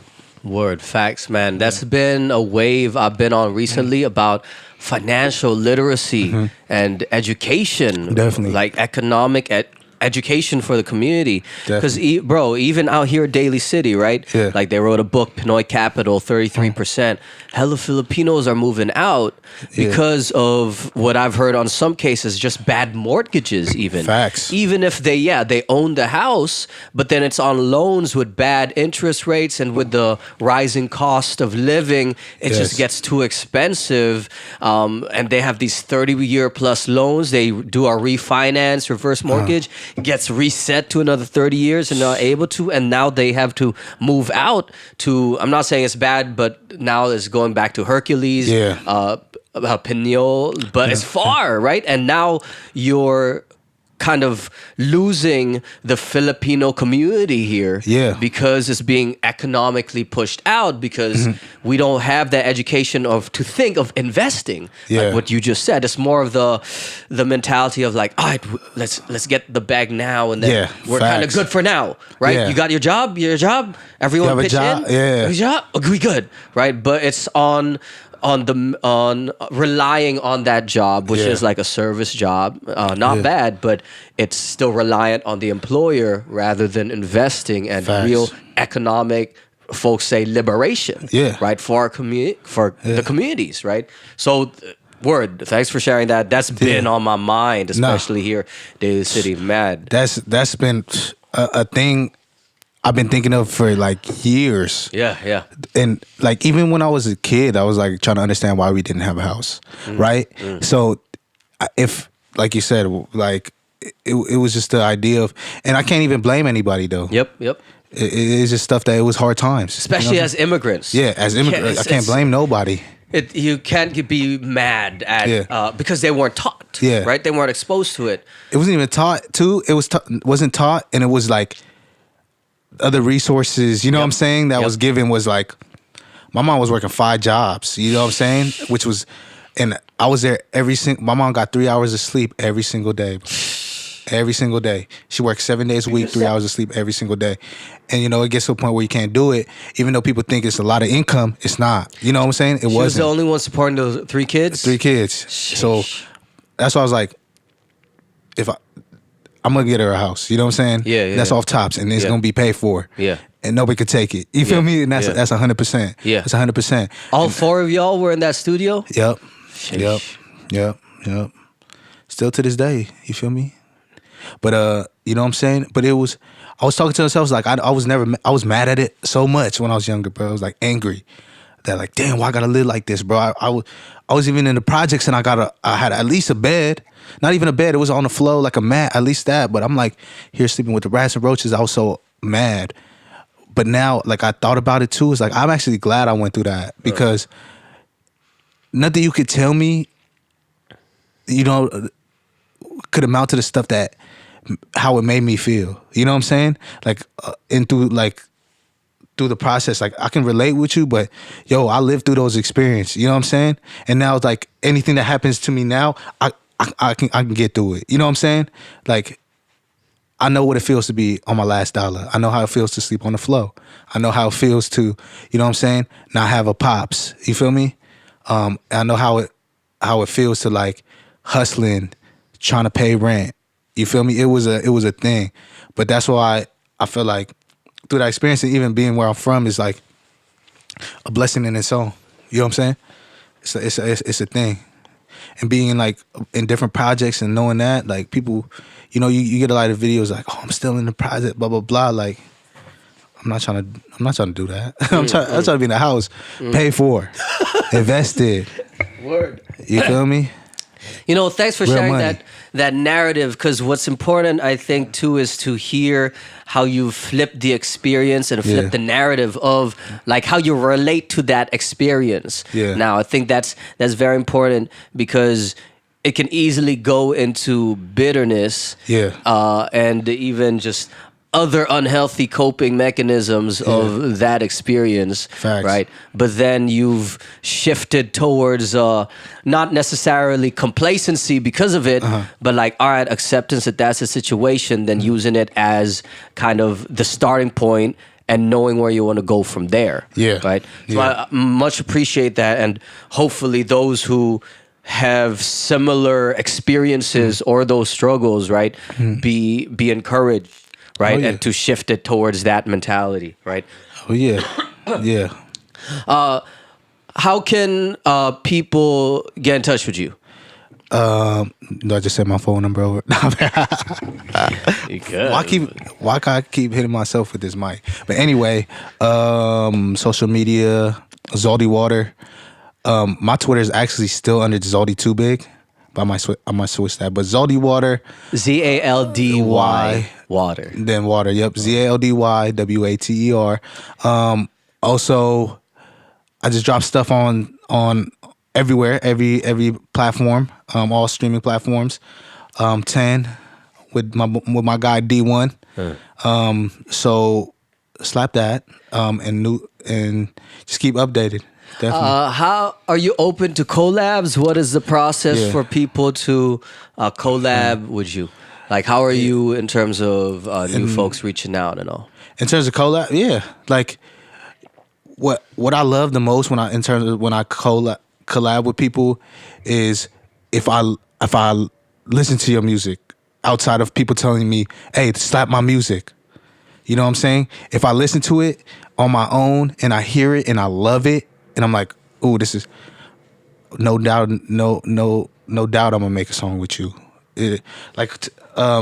Today, actually, my boy hit me and was like, hey man, happy birthday.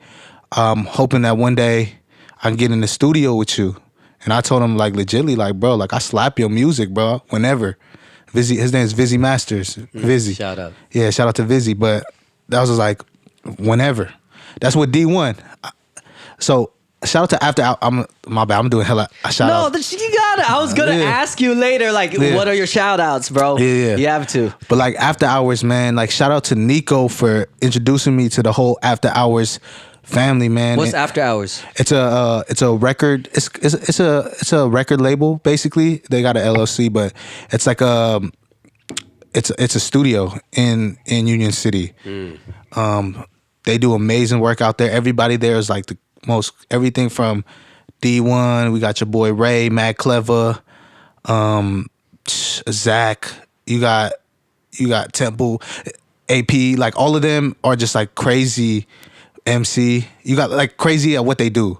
Like when it comes to video, graphic designing, making beats, audio producing, and recording and engineering. You know, it's just like a big boiling pot of like real hitters, bro, of like who are gonna make it. Like, no doubt about it. And the majority is Filipino too. You know what I'm saying? And which is hella cool. Yeah. And it just happened that way. You know what I'm saying? It wasn't. And then I got to meet like dope ass people like Miles, like Lauren Wong, and like Jesse, who I thought was like, damn, I see y'all stuff and like people repost your stuff, but I'm like actually in the studio with y'all chilling. It's family. We over here eating Jollibee. Either Jollibee or Chick-fil-A. We don't really do the Chick-fil-A anymore.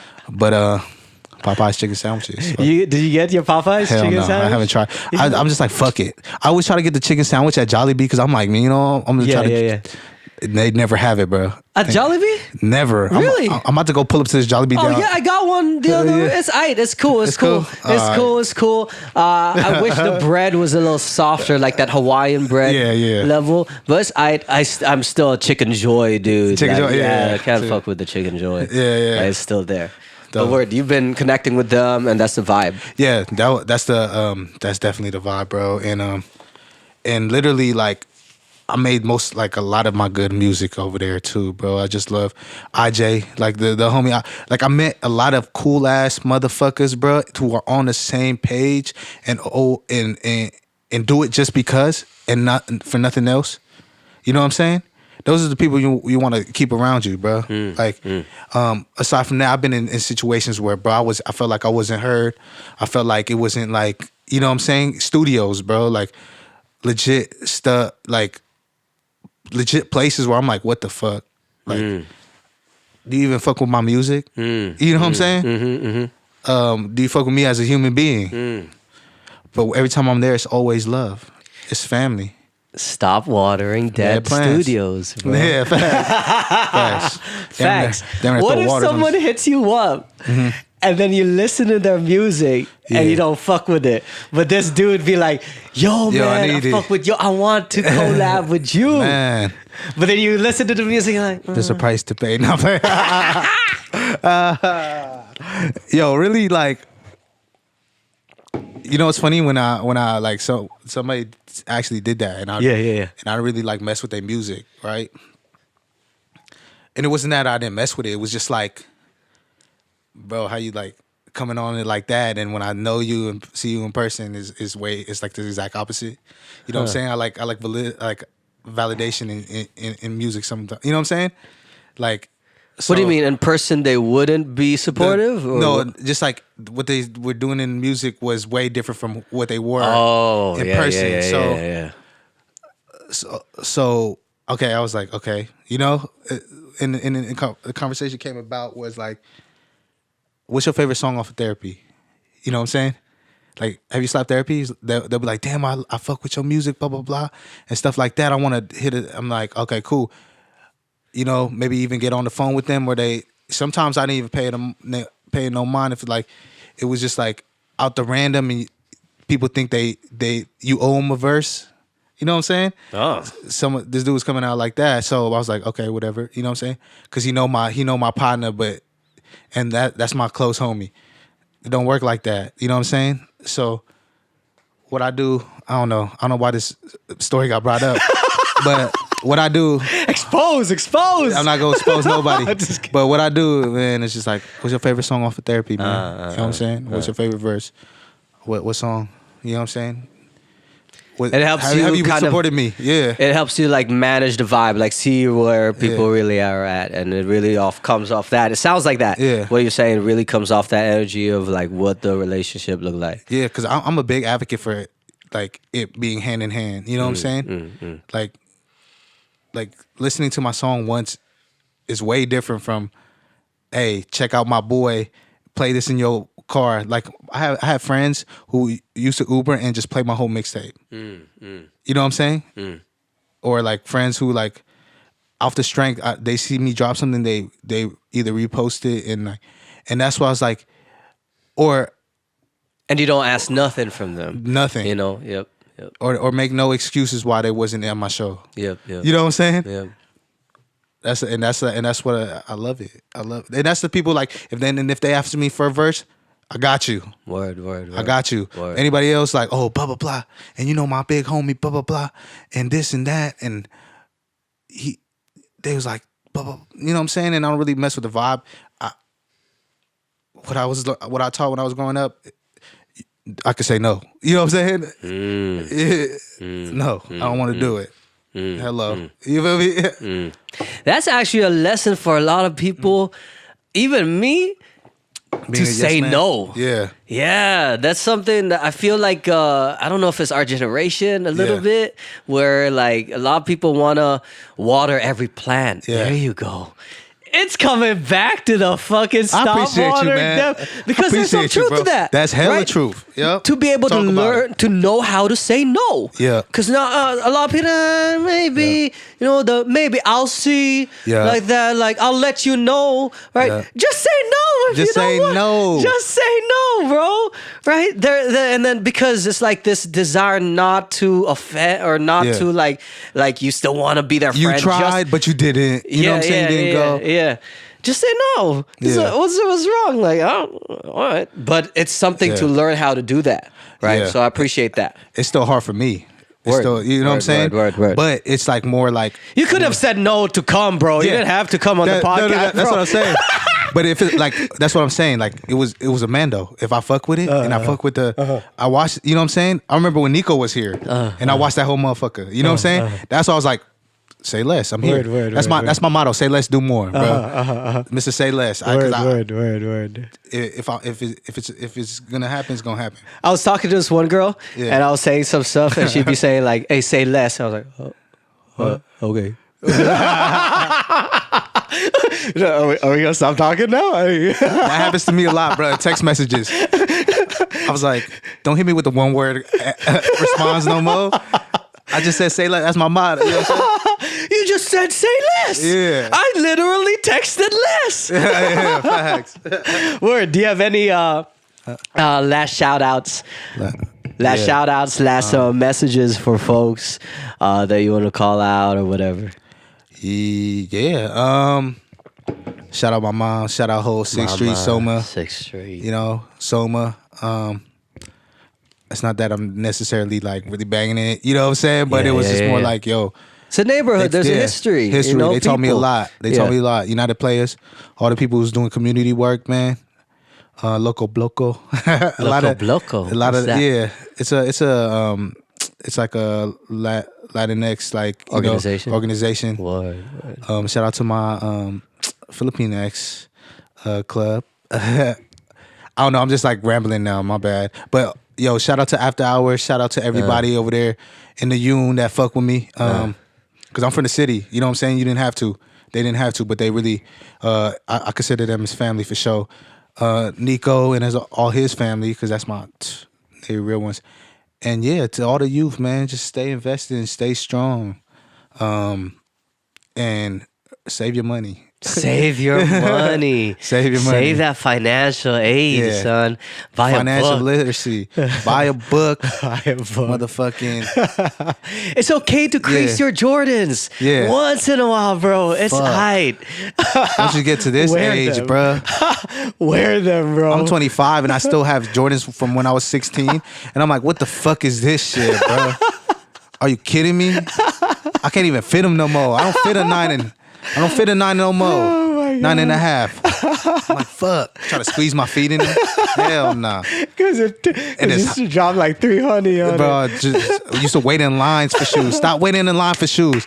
2020. Fuck it. If you can't get them online or you can't get them walking into a store, don't buy them. Sheesh. On my mama. Sheesh. Don't buy them. Ooh, he's just calling out the shoe game. I don't know, bro. I think you just crossed the line there with some folks, bro. But hey, if you really want them, StockX. Fuck it. Sheesh. If you really want them, StockX, Hey, I respect the ones who turn that into a business, though. Oh, yeah. They're Oh, the yeah. ones who be waiting in line for the business, 3 times resale sometimes, bro. It's $1 billion industry. The secondhand market is like crack. I watched a documentary on how much millions are going through just the secondhand industry. Bro, it's kind of mania. I don't fuck with it in terms of money. I don't. Yeah. I don't think it's the wisest investment, but for the ones who are flipping and doing it, damn. And really have like that market. Yeah. You know, shout out the dudes at Archived. Yeah. Because Oh my guys at Archive really be making moves. What's man. Archive? Is it like shoe? It's like shoe a spot? yeah. You can. It's like it's not a consignment store, but they buy and sell. Oh, word. And it's a Burlingame. They raw as hell. Word. I fuck with them beasties. It's my guy. But yeah, man. For sure, man. Make sure you tell your mothers you love them. One more time. Make sure you tell your mothers that you love them. Sheesh. I'm gonna sample that, bro. I'm gonna sample that. Throw that on an album, bro. Man, that's some it's fucking wisdom. It's love, man. For sure. For sure. Thanks for coming on, KuyaChris, brother. bro, I appreciate it. I appreciate you dropped some gems, and I'm looking forward to seeing that album, hearing it. Nico, come on. We need your approval. Nico, brother. Come on. Bless us with those drums, those instrumentals for another Zaldy Water project, bro. Hell yeah. I'm still stuck on Zaldy Tubig still, though. I'm still Zaldy. stuck on that. I love seeing Dos Grandes. Dos Grandes. That's one. Yeah. For sure. Thanks for coming on, brother. All right, brother.